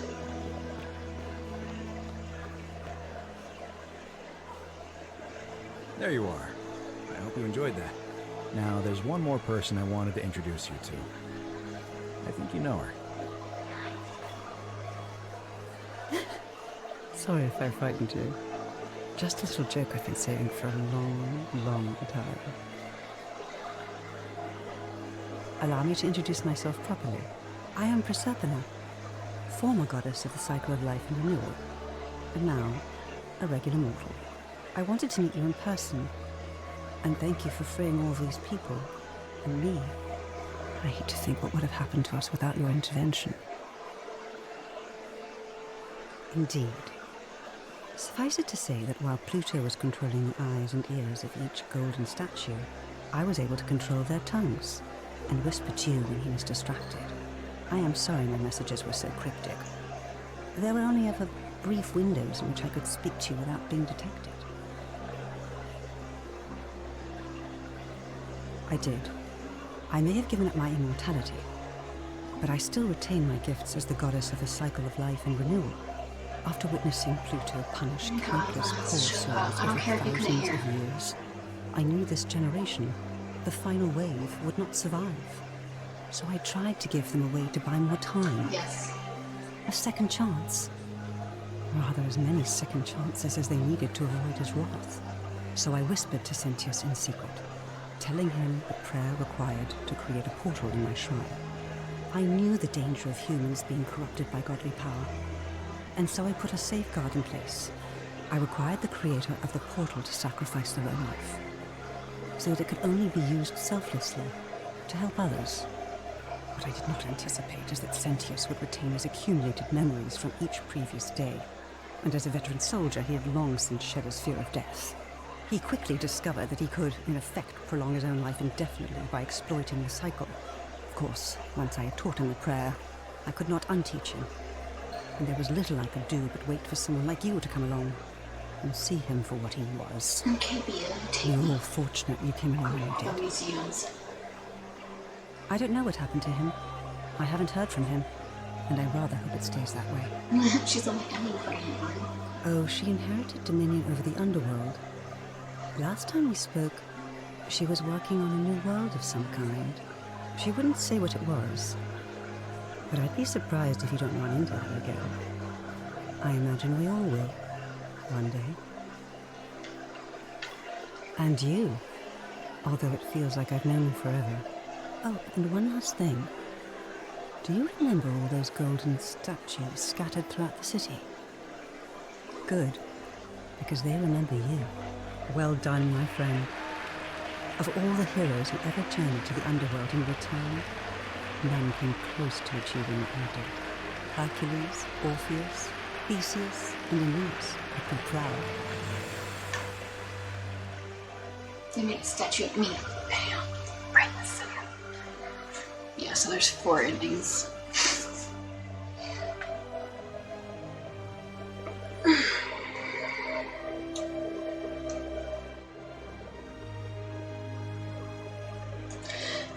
as usual, we always watch the credits. Yeah, I wanted the good ending, so. Anyways, what's everybody's take on this game? How'd you like it?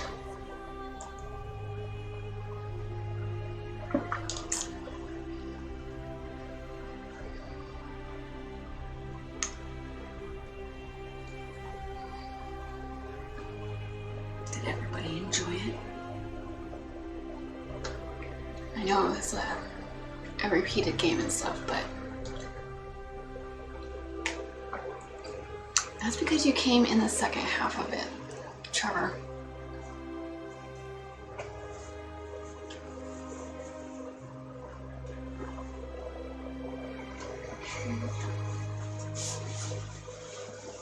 And you're more of a shooting type person in the game, aren't you? Pew pew.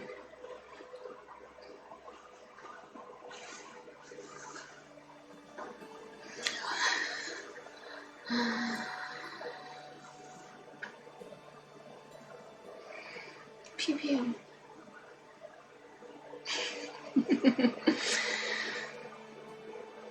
Okay, let me rephrase it. You're more of an action-y type person and prefer that over story, so yeah. Anyways, so everybody liked the game? Everybody enjoyed it?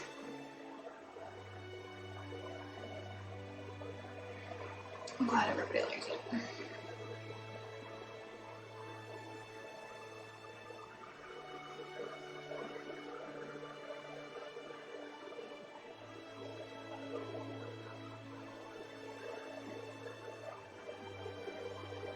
Oh my goodness, Laz, shut up. You're not allowed to speak in my chat anymore about anything. No, I'm just kidding.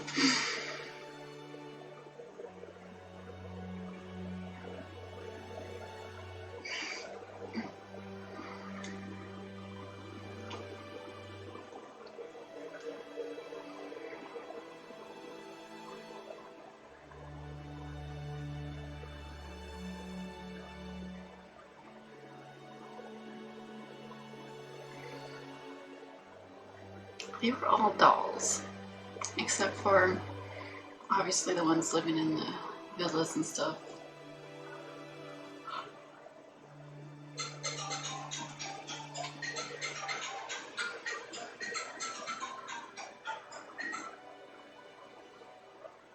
But yeah, I'm glad you guys liked them. Did you guys hear that or something? That's not my ringtone.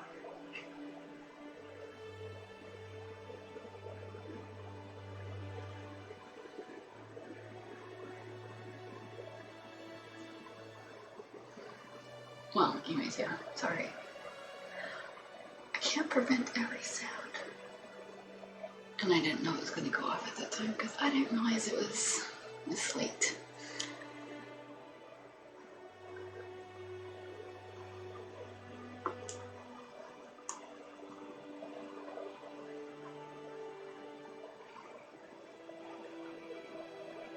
How do you get that? Ah, psh, whatever. You don't even play games. Fake gamer. No, I'm just kidding. Oh my goodness, Chris. What the fuck?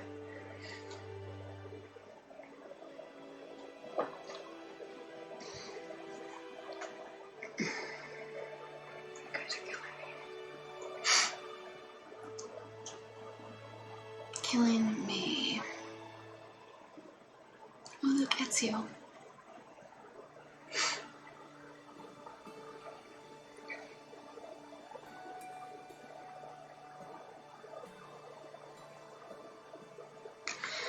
So, I think next stream I'm gonna do the Sinking City, so I don't think we have very much left on that. And then, I don't know what other game I haven't finished yet.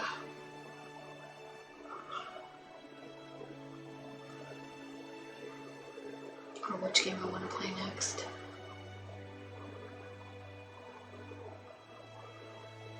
I have not seen Turnip Boy.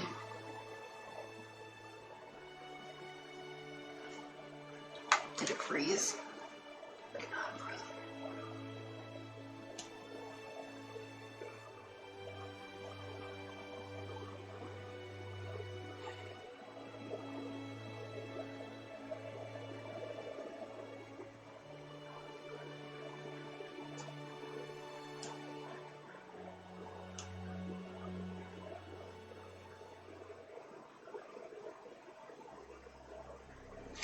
Anyway.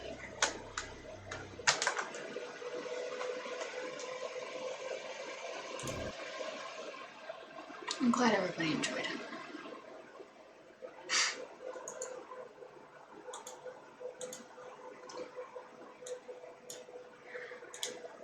Let me look up this game real quick. Turnip Boy. Oh my god. It commits tax evasion.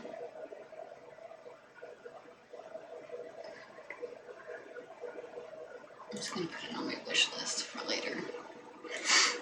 Anyways, that's the end of this stream, y'all. Almost 4 hours. Oh crap. Anyways, I'm glad everybody enjoyed that game. I was a little worried that it would be boring or that you guys wouldn't like it or find or enjoyed it as much as I did.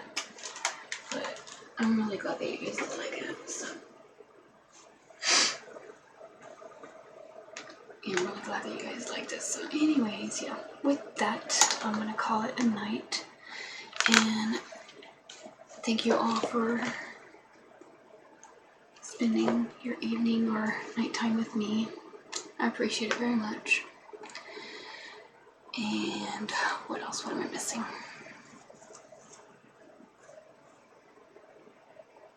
Hey, listen. Okay. So, good night, everybody. I don't know if I will stream tomorrow. I might. If I am feeling well enough, I might do a day stream, depending on what time I wake up.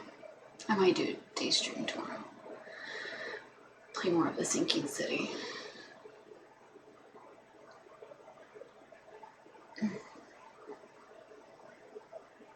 Anyway. Good night.